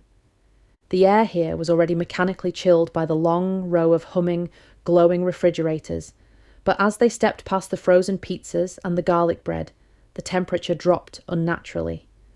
It wasn't the sterile, Freon-powered cold of a modern chest freezer. It was a deep, biting, ancient chill that bypassed Rhea's waterproof jacket entirely, seeping immediately into her bones and making her breath catch painfully in her throat. A thick, icy fog clung stubbornly to the scuffed linoleum floor, swirling around their ankles like dry ice on a stage set. The fluorescent lights directly overhead flickered wildly, buzzing like a swarm of angry hornets as the electrical current struggled against a sudden, massive surge of spectral energy. "Baz, are you getting this?" Rhea asked, her breath pluming into thick, heavy white clouds in the freezing air. She rubbed her arms, her teeth beginning to chatter. The EMF meter on my app is literally screaming, Baz said. His phone was emitting a frantic, high-pitched beeping. He pulled his hoodie tighter around his neck, keeping the camera perfectly steady on the empty, fog-filled aisle. It feels like stepping into an industrial meat locker. I can't see anything, but the vibes are heavily martial right now. Chat, the temperature just dropped 20 degrees. This is real. Standing directly in front of a massive chest freezer, completely full of frozen Yorkshire puddings, was a towering figure. He was translucent, glowing with a harsh, icy, blindingly blue light, and he was entirely, completely oblivious to the modern world around him. He didn't see the bright yellow price tags or the linoleum. He saw only his eternal freezing purgatory. He wore a plumed Galea helmet that nearly brushed the low ceiling, a heavy, segmented iron armour breastplate, lorica segmentata, and a thick wool tunic that looked stiff with phantom frost. In his left hand, he held a massive, rectangular scutum shield that bore the faded, ghostly red insignia and lightning bolts of a Roman legion. He was a terrifying, broad-shouldered, battle-hardened soldier of the ancient world. Currently, he was intensely focused on aggressively poking a plastic bag of McCain crinkle-cut chips with the razor-sharp tip of his gladius shortsword. He looked profoundly confused and increasingly angry as the phantom steel blade passed harmlessly through the plastic packaging without piercing it. "Silas," Rhea whispered, stopping dead in her tracks, terrified to make a sudden movement. She pointed a trembling finger. "Is that him? The Roman Centurion?" Silas floated closer, fearlessly entering the Centurion's icy aura. He summoned his ghostly wire-rimmed reading glasses, letting them perch on his nose to inspect the ancient soldier with a highly critical academic eye. He slowly circled the massive Roman. He lacks the refined, upright posture of a true patrician officer, and his tunic is inexcusably wrinkled beneath the breastplate, Silas evaluated out loud, crossing his arms. However, the armour appears authentic to the late 1st century. Allow me to initiate diplomatic relations. Silas cleared his throat loudly, puffing out his tweed chest. He attempted to project the absolute authority of a highly educated Victorian gentleman, asserting dominance over a conquered, primitive foot soldier. He spoke in flawless, musical, classical Latin. Salve Miles, ego sum Silas Thorn, scriptor et criticus. The Centurion whirled around with terrifying, lethal speed. His sword slashed through the air in a perfect, blindingly fast arc, passing cleanly through Silas's ghostly neck. It didn't do any damage to the Victorian, but it left a trail of violently freezing, sparkling mist in its wake that made Rhea flinch backward. The Roman banged his sword against his massive wooden shield, a deafening, phantom clang that visibly rattled the glass of the freezer doors behind him, and shouted something rapid, guttural, and incredibly aggressive, spitting phantom saliva that turned to ice before it hit the floor. As his anger flared, a localized flurry of spectral snow began to fall violently from the supermarket ceiling, dusting the tops of the frozen pizzas and accumulating on Baz's camera lens. Silas winced, instinctively touching his throat, his Victorian sensibilities deeply, profoundly offended. He looked utterly scandalized. Good heavens, the absolute nerve of the man. "What did he say?" Rhea hissed, her teeth chattering so hard her jaw ached from the supernatural snowstorm. "Did you offend him? Silas, do not pick a fight with a gladiator in aisle 4. "His Latin is appalling," Silas gasped, looking as though he might faint from the grammatical horror of it all. "It is entirely vulgar. It is absolute military camp slang. He just threatened to feed my entrails to the crows of Britannia, and he conjugated the verb entirely wrong. The syntax was an atrocity." "Silas, tell him we don't have entrails to spare. Tell him we have an eviction notice," Rhea urged, stomping her numb feet against the linoleum to keep the blood flowing. "We need his help. Talk to him." "I shall attempt to lower my vocabulary to his primitive, uneducated level." Silas sighed dramatically, pinching the bridge of his nose. He turned back to the angry Centurion. Silas gestured grandly toward Rhea, slowing his speech down, adopting a heavy, guttural accent and using deliberately simplified, broken Latin. The Centurion, who thumped his breastplate and loudly introduced himself as Cassius, paused. He lowered his sword a fraction of an inch and listened, his ghostly, scarred brow furrowed beneath his plumed helmet. He pointed his sword at Rhea, then pointed the blade directly down at the linoleum floor, speaking rapidly and jabbing the freezing air with a massive hand. "He says he cannot leave this spot," Silas translated, looking deeply troubled. "He says his soul is anchored to the mud. In 70 AD, during a brutal winter campaign, he lost his lucky silver denarius coin in a stream that fed into the River Severn. He died searching for it in the freezing water. He needs it found to help us." "So his tether is under the freezer?" Rhea asked, dropping to her knees and peering under the humming appliance. "Baz, give me your keys. I'll scrape it out." "No," Silas interrupted, holding up a translucent hand. He listened as Cassius spoke again, the Roman's voice echoing with centuries of despair. "He says the coin is not directly beneath the icebox. The landscape has changed over 2 millennia. The stream he drowned in still flows. But it flows deep underground. The coin washed away into the dark. It is buried in a subterranean culvert directly beneath this high street." Rhea sat back on her heels, staring at Silas. "You mean it's in the sewers?" Mrs. Pigeon, who had been lingering at the end of the aisle, scrolling on her phone, suddenly snapped her leopard print umbrella shut.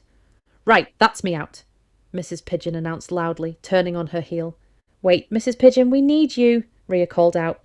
"I don't do dark, damp tunnels, Rhea," the landlady called back over her shoulder, not breaking her stride toward the exit. "It severely interferes with my street cred, and it ruins leather boots.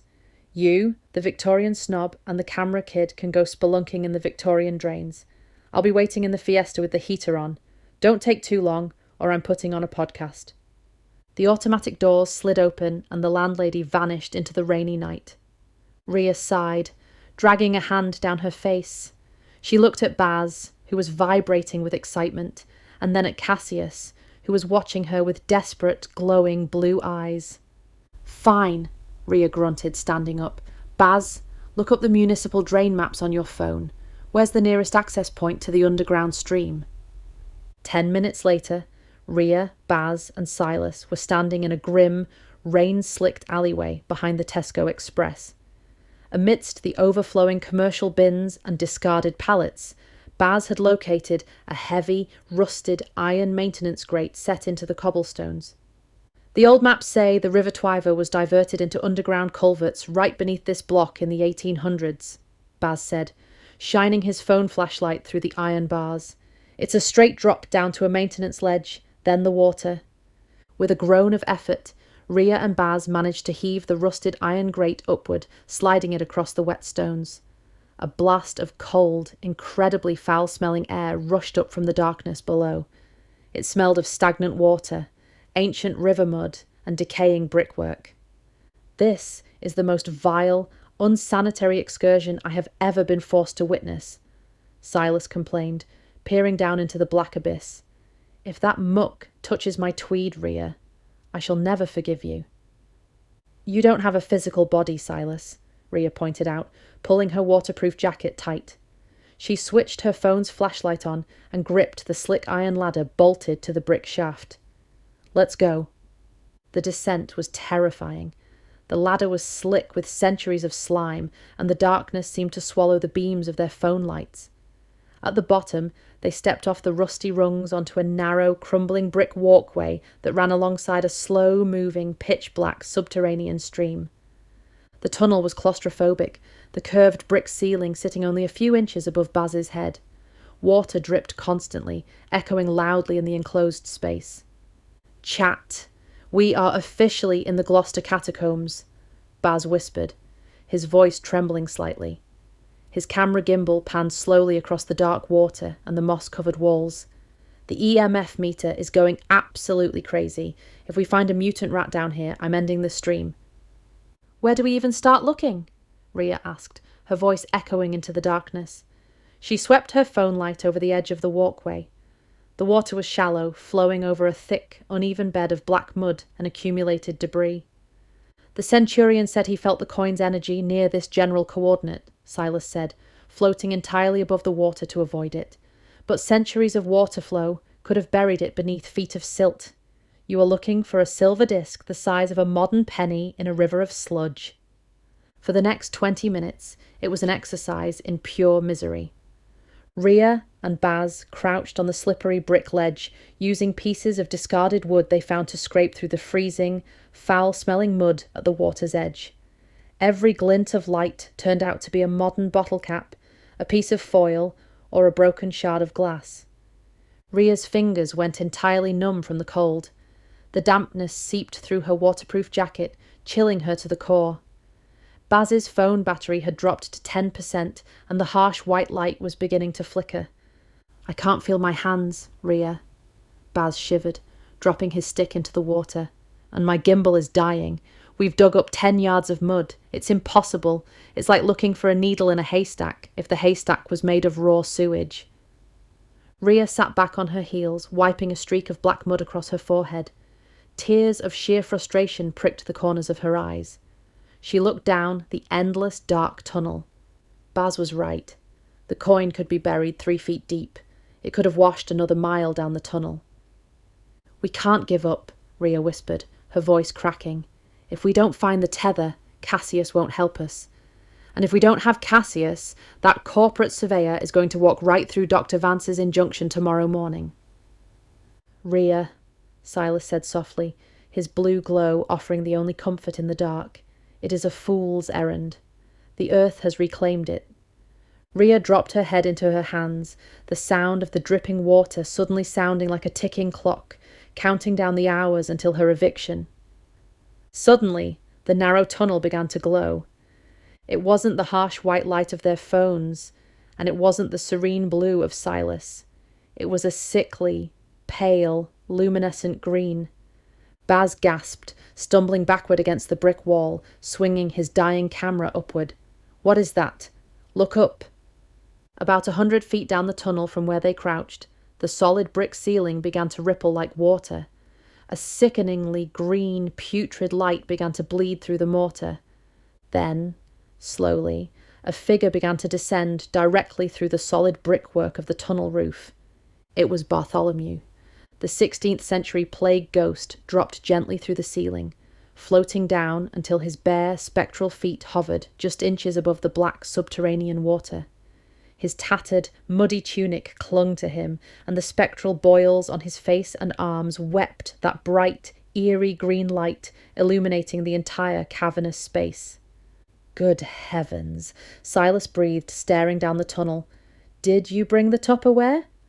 "No," Rhea said, scrambling to her feet, her heart pounding. "Mrs. Pigeon left it in the car. He must have left the box to find us." Bartholomew turned his head slowly, his hollow, glowing eyes locking onto Rhea. He didn't speak. He simply raised his heavy wooden handbell, though he did not ring it. "What is he doing?" Baz whispered, terrified. "Is he going to plague us?" "No," Silas realized, his ghostly eyes widening in profound awe. "I understand now." For 400 years, Bartholomew slept in the dark, forgotten spaces beneath the floorboards of Cooper's Road. He existed entirely amongst the lost, the discarded, and the buried things of the world. Silas turned to Rhea. "His special power isn't just spreading misery, Rhea. It is resonance, the lost call to the forgotten. He can find things of age that the earth has swallowed."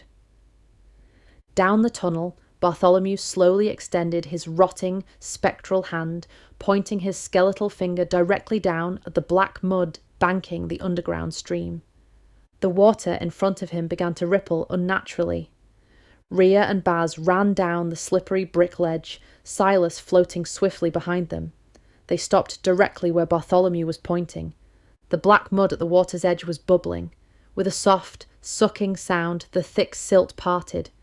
Rising slowly out of the muck, levitated by a faint aura of pale green light, was a small, blackened disc. Rhea dropped to her knees, ignoring the water splashing against her jeans. She plunged her numb, freezing hand into the green aura and grabbed the object. It was incredibly heavy, worn smooth by ancient hands, and practically vibrated with a cold martial energy. She rubbed her thumb over the surface, wiping away the grime to reveal the faded, stamped profile of an emperor, a first-century denarius. The moment her fingers closed around the coin, Bartholomew let out a long, wet sigh.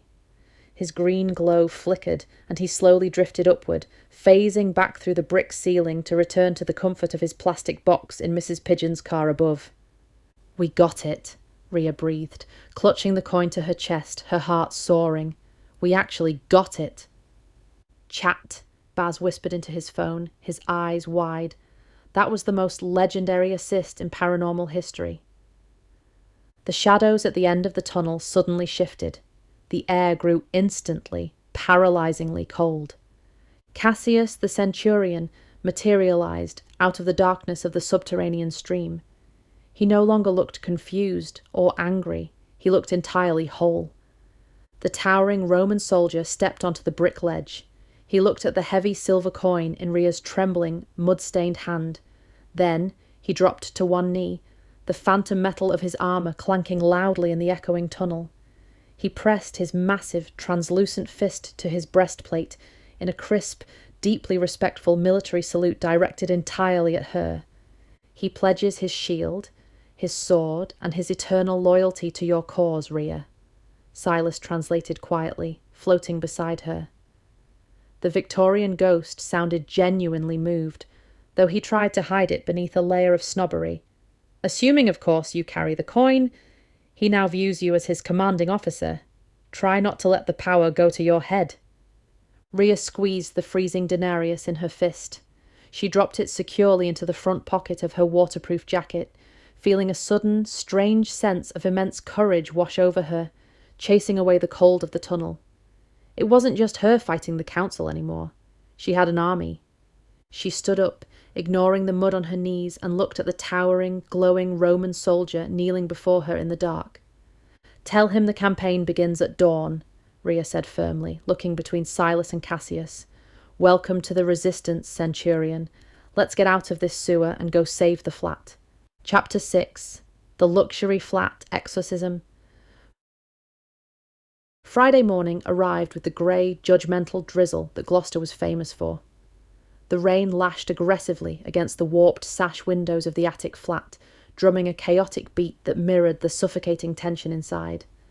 The battlefield had been meticulously prepared. Rhea sat perfectly still behind her beautiful, mid-century modern walnut desk, her hands folded rigidly in her lap. Arranged in a neat, deliberate row in front of her were the physical tethers of her ethereal resistance, her glowing silver laptop, the battered plastic Tupperware container, and the blackened, freezing Roman denarius. "Tell the Centurion to hold his position by the refrigerator," Silas Thorne ordered, hovering near the ceiling in his immaculate tweed suit. He was pacing through the air, his hands clasped behind his back like a general inspecting the troops. "And remind Bartholomew that he is not to deploy the plague fog until the surveyor actually activates his measuring device. We must maximize the theatrical timing." Rhea looked over to the kitchen area, where Cassius the Centurion stood at terrifying attention. The glowing blue Roman warrior was a towering wall of Lorica segmentata armor, his plumed helmet nearly grazing the ceiling. Spectral snow was already beginning to fall gently around his sandaled feet, dusting the gleaming stainless steel doors of Rhea's new fridge. "Silas says wait by the fridge, Cassius," Rhea relayed. Silas sighed, pinching the bridge of his nose. "Rhea, the man does not speak English. I must do it. Main in loco ad arcum frigidum, Cassi." Cassius thumped his breastplate with a massive fist, a phantom clang echoing through the room, and gave a sharp nod. Down on the desk, the Tupperware container rattled. A sickly green condensation was already fogging up the plastic as Bartholomew's ancient wooden porridge spoon vibrated with nervous energy. "He's anxious," Mrs. Pigeon noted, marching into the flat with a lit cigarette tucked defiantly behind her ear. She was wearing her signature leopard print dressing gown over a vintage band t-shirt. She entirely lacked the sight, but she immediately shivered as she walked past the desk, sensing the putrid, freezing aura leaking from the box. Right. The suit is downstairs. He's complaining about the smell of the pub. Everyone ready? Ready, Baz said from the corner. He looked like a caffeinated ninja dressed entirely in black.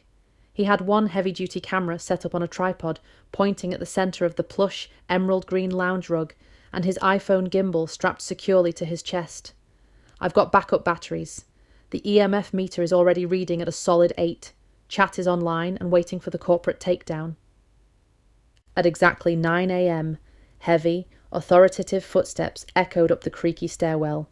"In you go, suit!" Mrs. Pigeon barked, standing by the open door and ushering in their doom. Tarquin, the independent corporate surveyor, stepped into the flat. He was a man who looked entirely out of place in Gloucester, let alone in a damp attic above a pub. He wore a bespoke, razor-sharp, navy Italian suit that likely cost more than Ria's entire net worth, a silk tie and polished Oxfords that gleamed in the dull morning light. His expression was one of profound, sneering distaste, and he smelled so strongly of expensive, peppery cologne that it momentarily masked the scent of Bartholomew's dampness. Tarquin held a sleek iPad Pro in one hand and a high-tech digital laser measure in the other. He didn't even bother to introduce himself. He just started typing. Category 3 damp, immediately evident in the stairwell. Tarquin muttered to himself, his thumbs flying across the glass screen. He finally looked up, his eyes scanning Ria's meticulously decorated apartment. They slid right past the tasteful art, the velvet sofa, and the walnut desk, zeroing in exclusively on the sloping ceiling and the slightly uneven floorboards. "Well," Tarquin smirked, a cruel, condescending sound. "You've certainly tried to dress it up, haven't you? A velvet sofa sitting on top of rotted joists, a nice desk hiding a collapsing floor. It's putting lipstick on a structurally compromised pig." Silas's ghostly form flickered dangerously near the ceiling.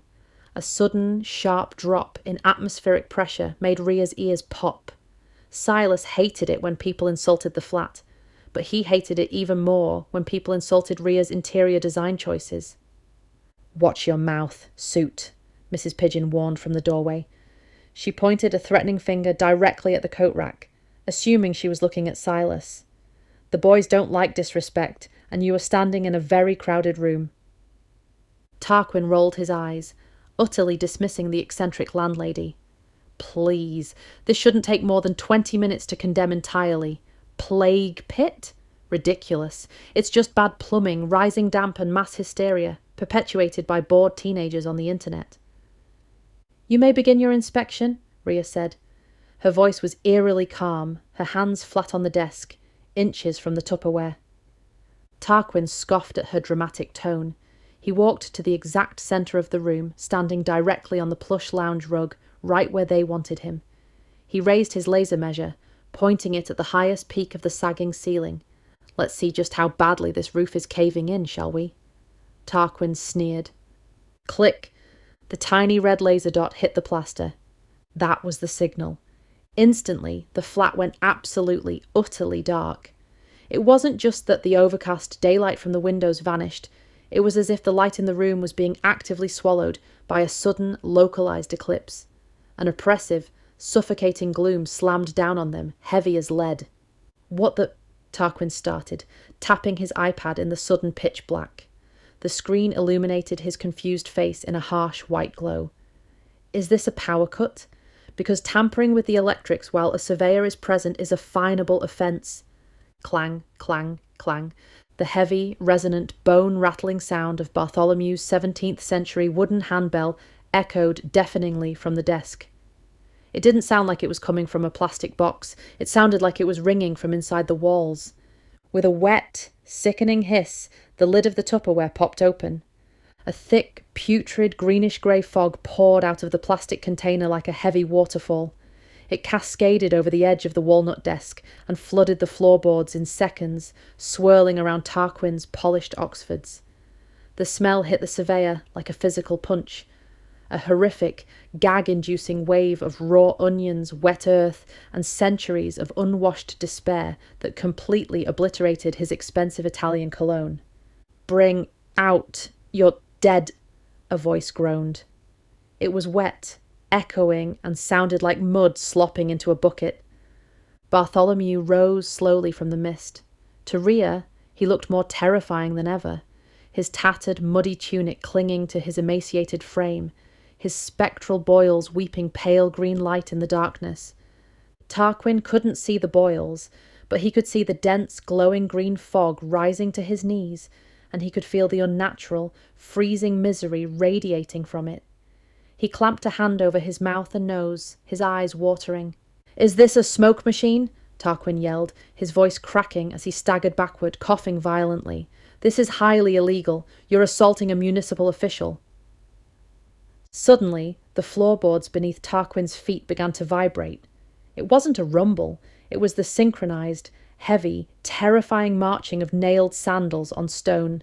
Thud, thud, thud. The temperature plummeted from freezing to arctic.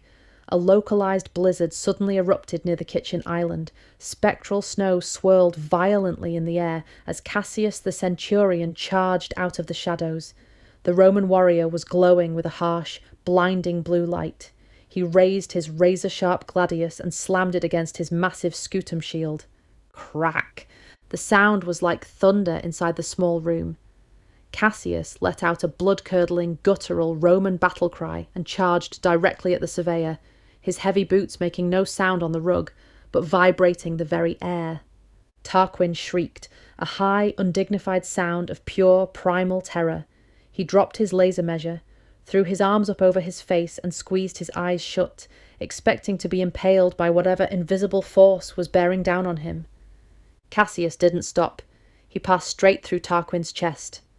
The surveyor gasped, dropping heavily to his knees as the sheer, sub-zero shock of a phantom passing through his nervous system hit him. It felt like being plunged into an ice bath. His breath plumed violently in the air, his teeth chattering uncontrollably as the frost of 1900 years settled deep into his bones. "I've got it all on camera," Baz yelled over the chaos from his corner. He was entirely unable to see the towering Roman or the weeping plague victim, but he was watching Tarquin flail and scream against thin air while surrounded by a glowing green fog. "The EMF meter is maxed out. Chat is losing their minds. We are peaking, Tarquin. Tell the camera how the structural integrity feels now."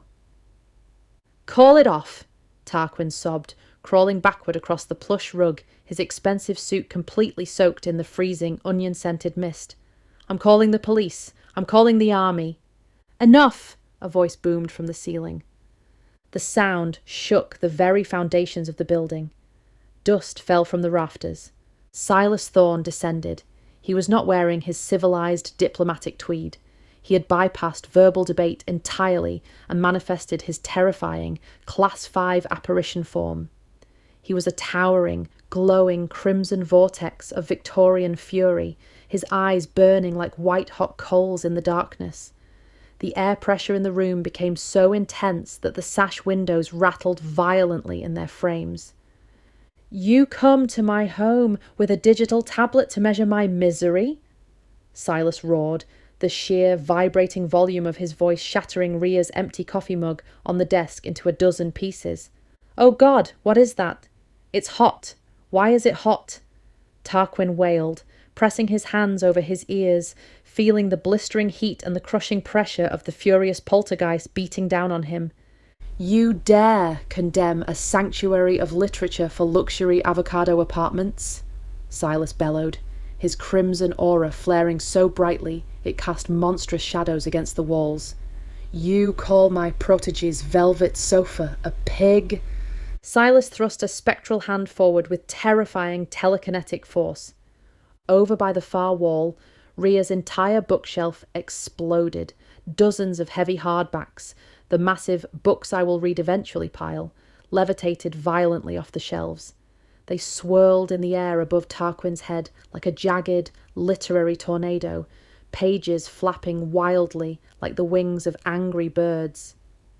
The only thing structurally unsound in this room is your grasp of architectural heritage, Silas roared. With a vicious flick of his wrist, Silas launched a massive 1,200-page hardback copy of War and Peace directly at Tarquin's head like a heat-seeking missile. Tarquin shrieked and ducked, covering his head with his hands. The heavy Russian classic narrowly missed his perfectly styled hair and slammed into the wall behind him with a sickening thud. In his blind panic, Tarquin dropped his iPad Pro to the floor.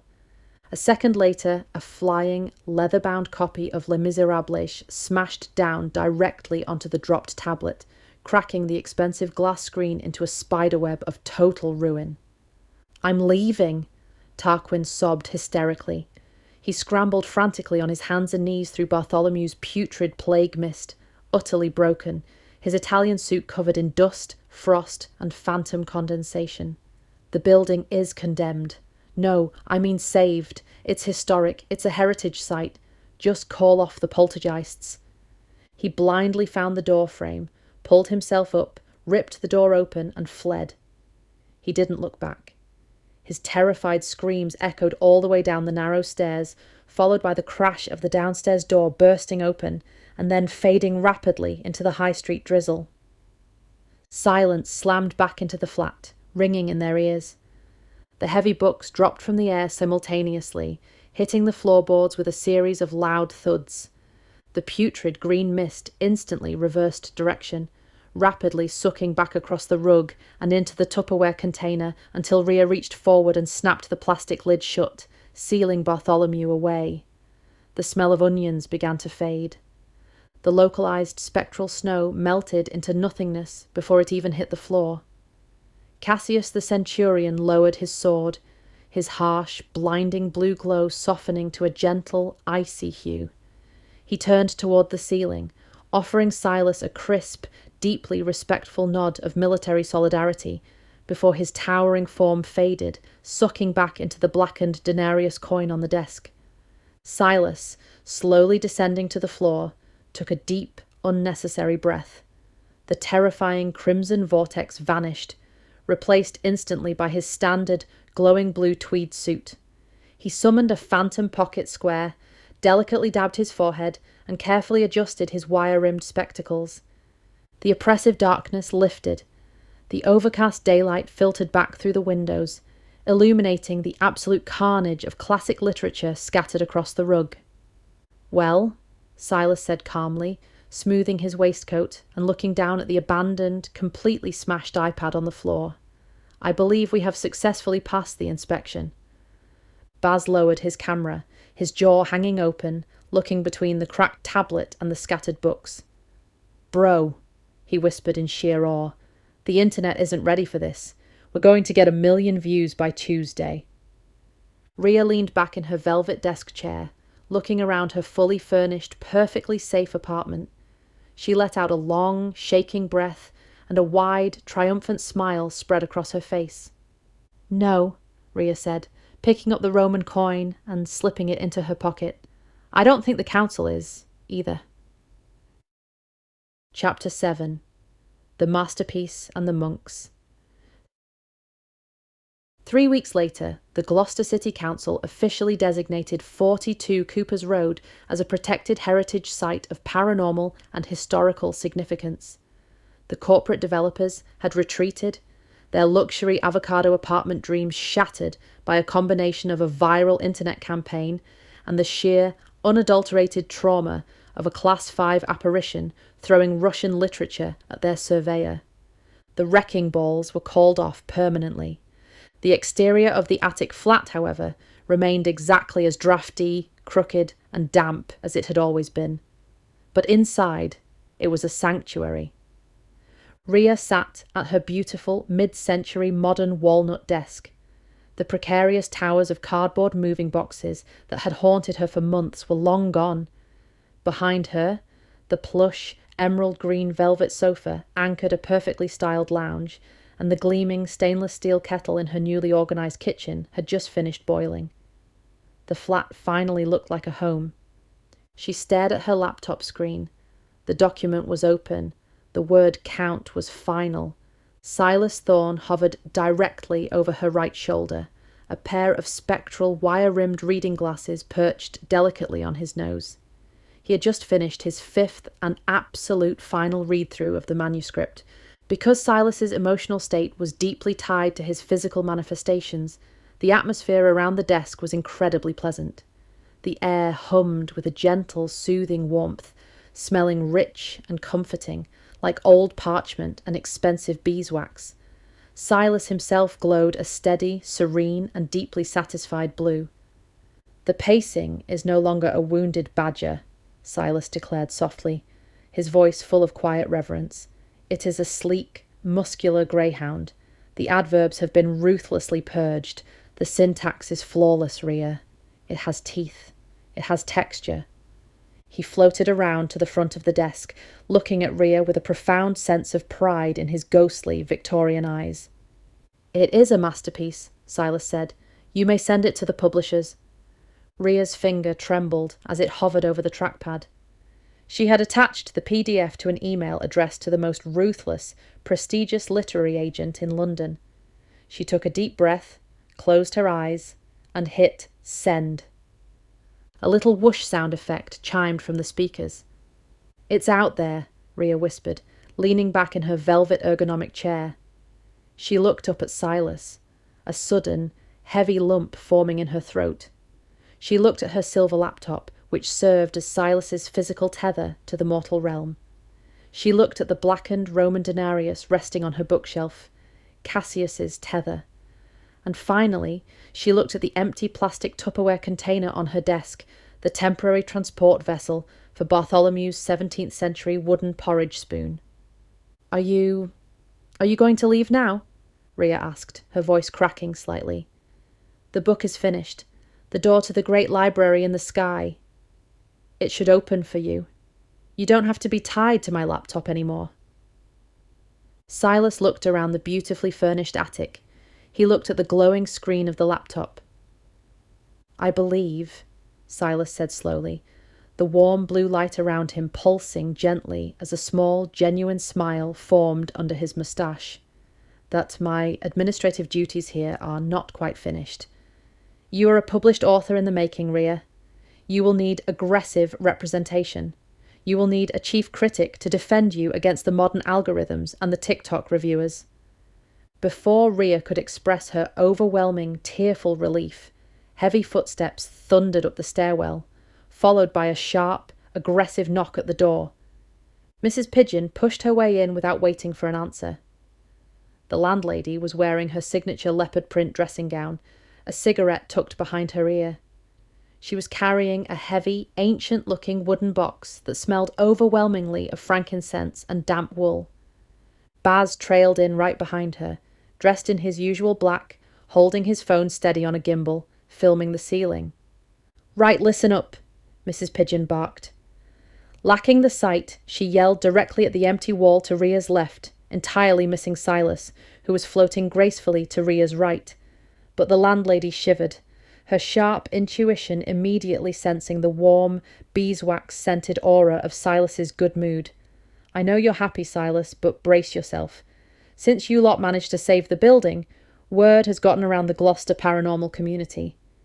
"Word?" Rhea asked, dread pooling in her stomach. "The cathedral is doing a massive renovation of the historical cloisters," Mrs. Pigeon announced proudly, "and they've temporarily displaced the residents.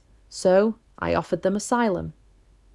The temperature in the room plummeted instantly, wiping out Silas's warm glow. A low, haunting, incredibly out-of-tune Gregorian chant began to echo through the floorboards, vibrating against Rhea's teeth. Baz shivered violently, his breath misting in the air, though he kept the camera perfectly steady. "Bro, the EMF meter just spiked to a 10. Chat, we have an incoming haunting." Through the solid wood of the closed door, 3 figures slowly floated into the room. They wore heavy, brown monastic robes, their hoods pulled low over their faces. One of them was clutching a very large, ghostly, illuminated manuscript, the spectral reflection of whatever physical tether lay inside Mrs. Pigeon's heavy wooden box. Another monk was limping badly, holding a phantom toe that glowed with a sickly, putrid yellow light of 13th century gangrene. "Oh, absolutely not," Silas gasped, drifting backward toward the kitchen in pure horror. The flat suddenly smelled of wet sheep and ancient unwashed feet. Medieval monks! In my sanctuary of intellect?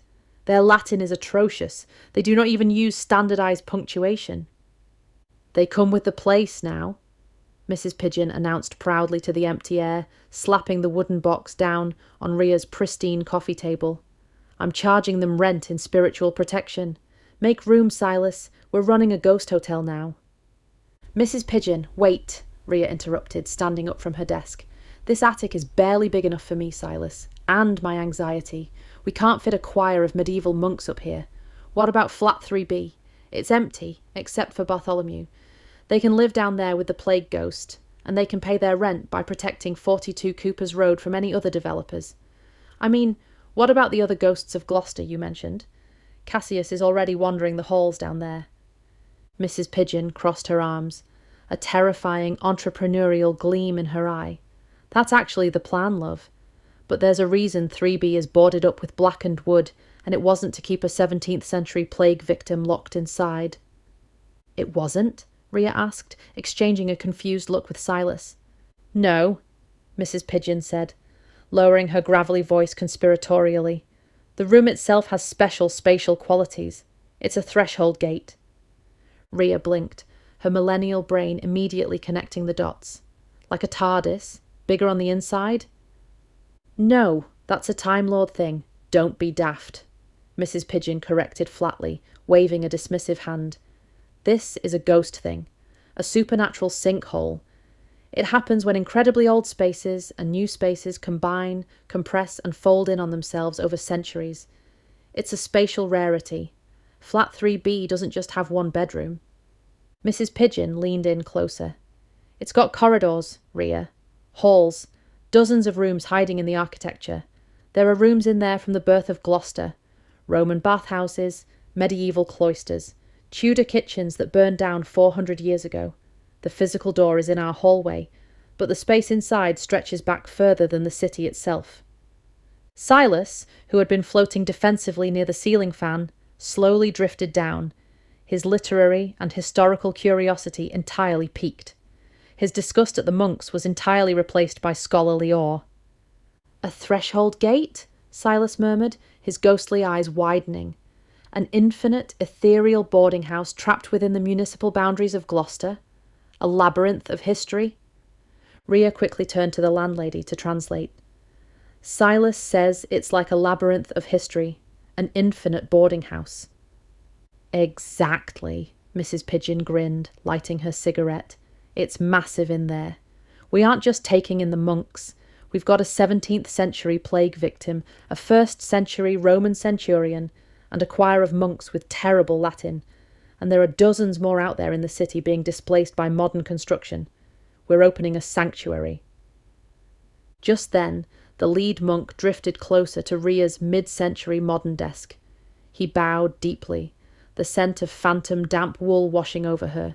He pointed a glowing, gangrenous spectral finger at her open laptop, chanting a question in booming, echoing, grammatically incorrect Latin. Silas pinched the bridge of his nose, reverting instantly to his role as the house's multilingual concierge. "He wants to know if your glowing magic slate has solitaire." Ria looked at Silas, looking perfectly at home in his tweed suit. She looked at the gangrenous monks hovering by her velvet sofa. She thought of Cassius doing military drills in a hidden Roman hallway down in 3B, and Bartholomew rattling his spoon in a lost Tudor kitchen. Finally, she looked down at her laptop. She closed her email application and opened a fresh, blank Word document. The blinking cursor seemed to beckon her. She smiled, shaking her head. "Baz!" Ria yelled toward the door. Baz snapped to attention, pointing the gimbal directly at her face. "Yeah? What's happening? Are the monks doing something cinematic? Chat wants to see the glowing toe." "Grab the camera and follow me down to 3B, Ria grinned, slipping her laptop into her tote bag and feeling the tug of Silas's tether. "We've got a hotel to run." She walked toward the door. The manuscript was finished, but the story of 42 Cooper's Road had only just begun. The vibes, she decided, were no longer ominous. They were infinitely, spatially, and wonderfully expanding. Epilogue. The physics of haunting. The rain in Gloucester was a permanent architectural feature. It lashed against the warped sash windows of the attic flat in a steady, rhythmic drumming that sounded like 1,000 tiny fingertips tapping on the glass. Inside, however, the flat was a fortress of warmth. Ria Khan sat on her plush, emerald-green velvet sofa, her legs tucked underneath her. A mug of peppermint tea steamed gently on the mid-century modern coffee table. The massive "books I will read eventually" pile had been neatly restacked following Silas's telekinetic tantrum against the corporate surveyor. Ria had her silver laptop balanced on her knees. The manuscript had been sent. The council's wrecking balls had been permanently called off, but the blinking cursor of a blank document still called to her. She wasn't writing a novel tonight. She was writing a compendium, a set of rules for the new, impossible life she had inherited. "People fundamentally misunderstand ghosts," Ria typed, the clack of the keys loud in the quiet room. "Hollywood tells us that spirits remain tethered to the mortal realm because of unsolved murders, buried treasure, or ancient blood-soaked curses. But death is rarely that cinematic. Most of the time, the afterlife is delayed by something far more mundane.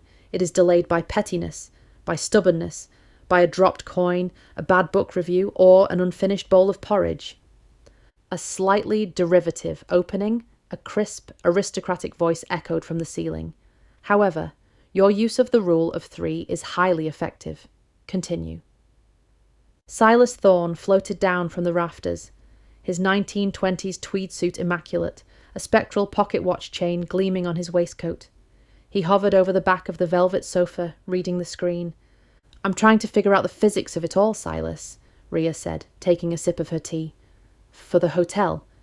If we're going to run an ethereal boarding house down in flat 3B, I need to understand how the tethers actually work." Silas summoned his wire-rimmed reading glasses, looking thoughtful. "A tether, Ria, is the physical manifestation of emotional gravity. When a human soul is violently separated from its body, it is entirely weightless. It should naturally drift upward, passing through the threshold into the great library in the sky. But if a soul possesses a singular, crushing, emotional weight, a profound regret, an absolute fury, or a terrifying, unresolved longing, that weight acts as an anchor.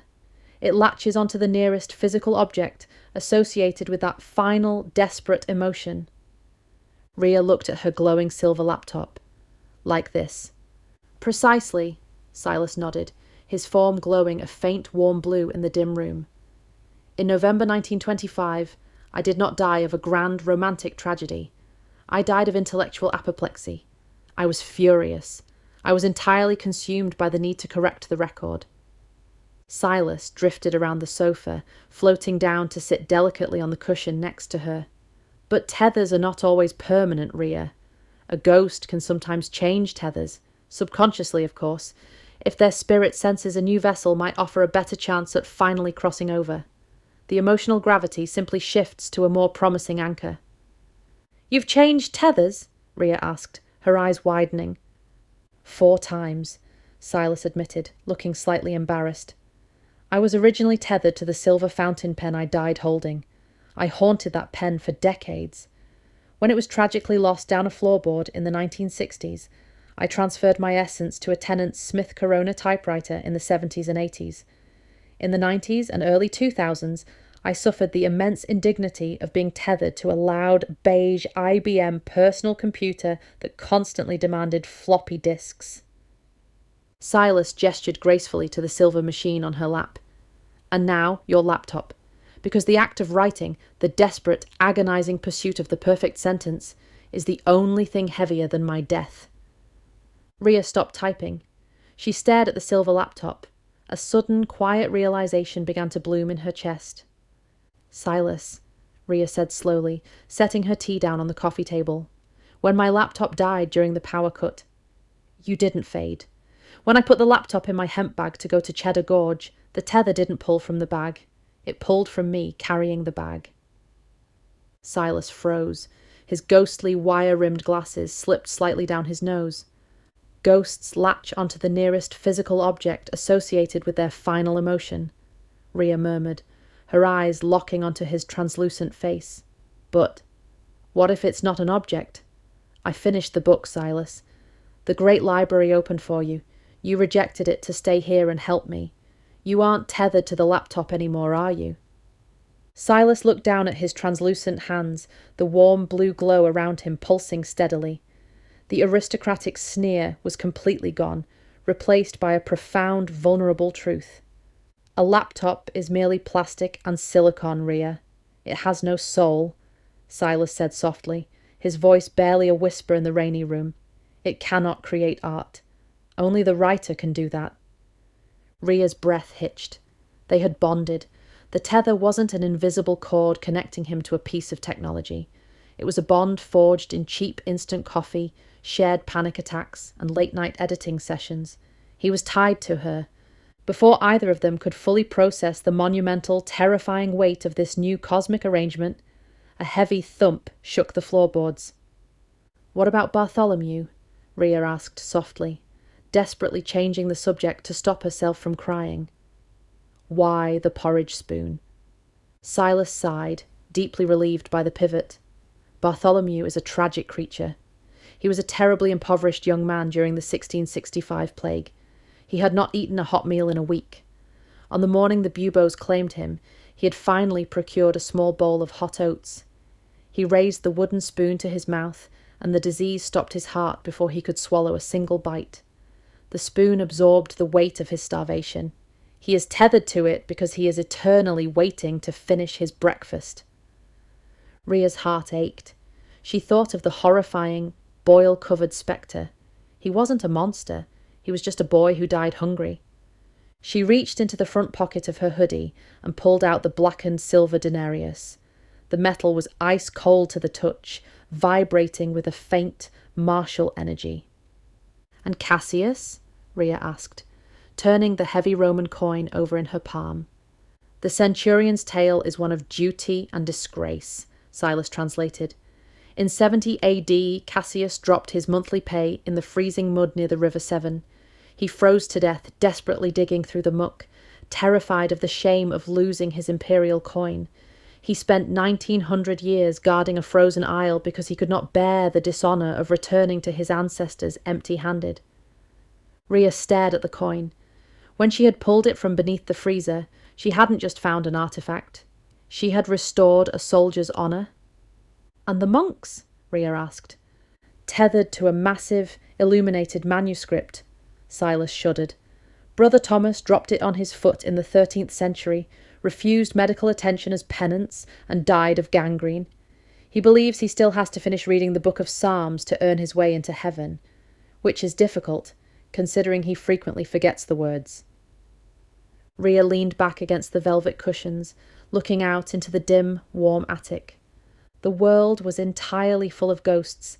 Every city, every old building, every cobblestone street was layered with the unseen weight of human regret, unfinished breakfasts, lost coins, and unwritten masterpieces. Beneath her feet lay flat 3B.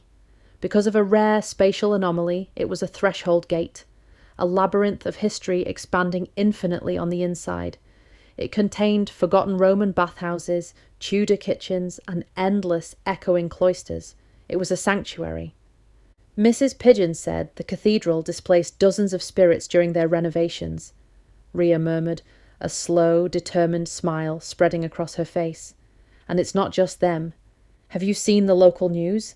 They're finally redeveloping the old HM Gloucester prison site into luxury apartments." Silas's eyes widened in sheer horror.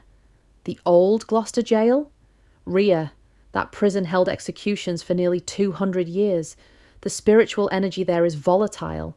We are talking about dozens of furious 19th century convicts, pickpockets, and highwaymen about to be evicted by modern scaffolding." "Exactly," Rhea nodded, her millennial gig economy brain shifting into managerial overdrive.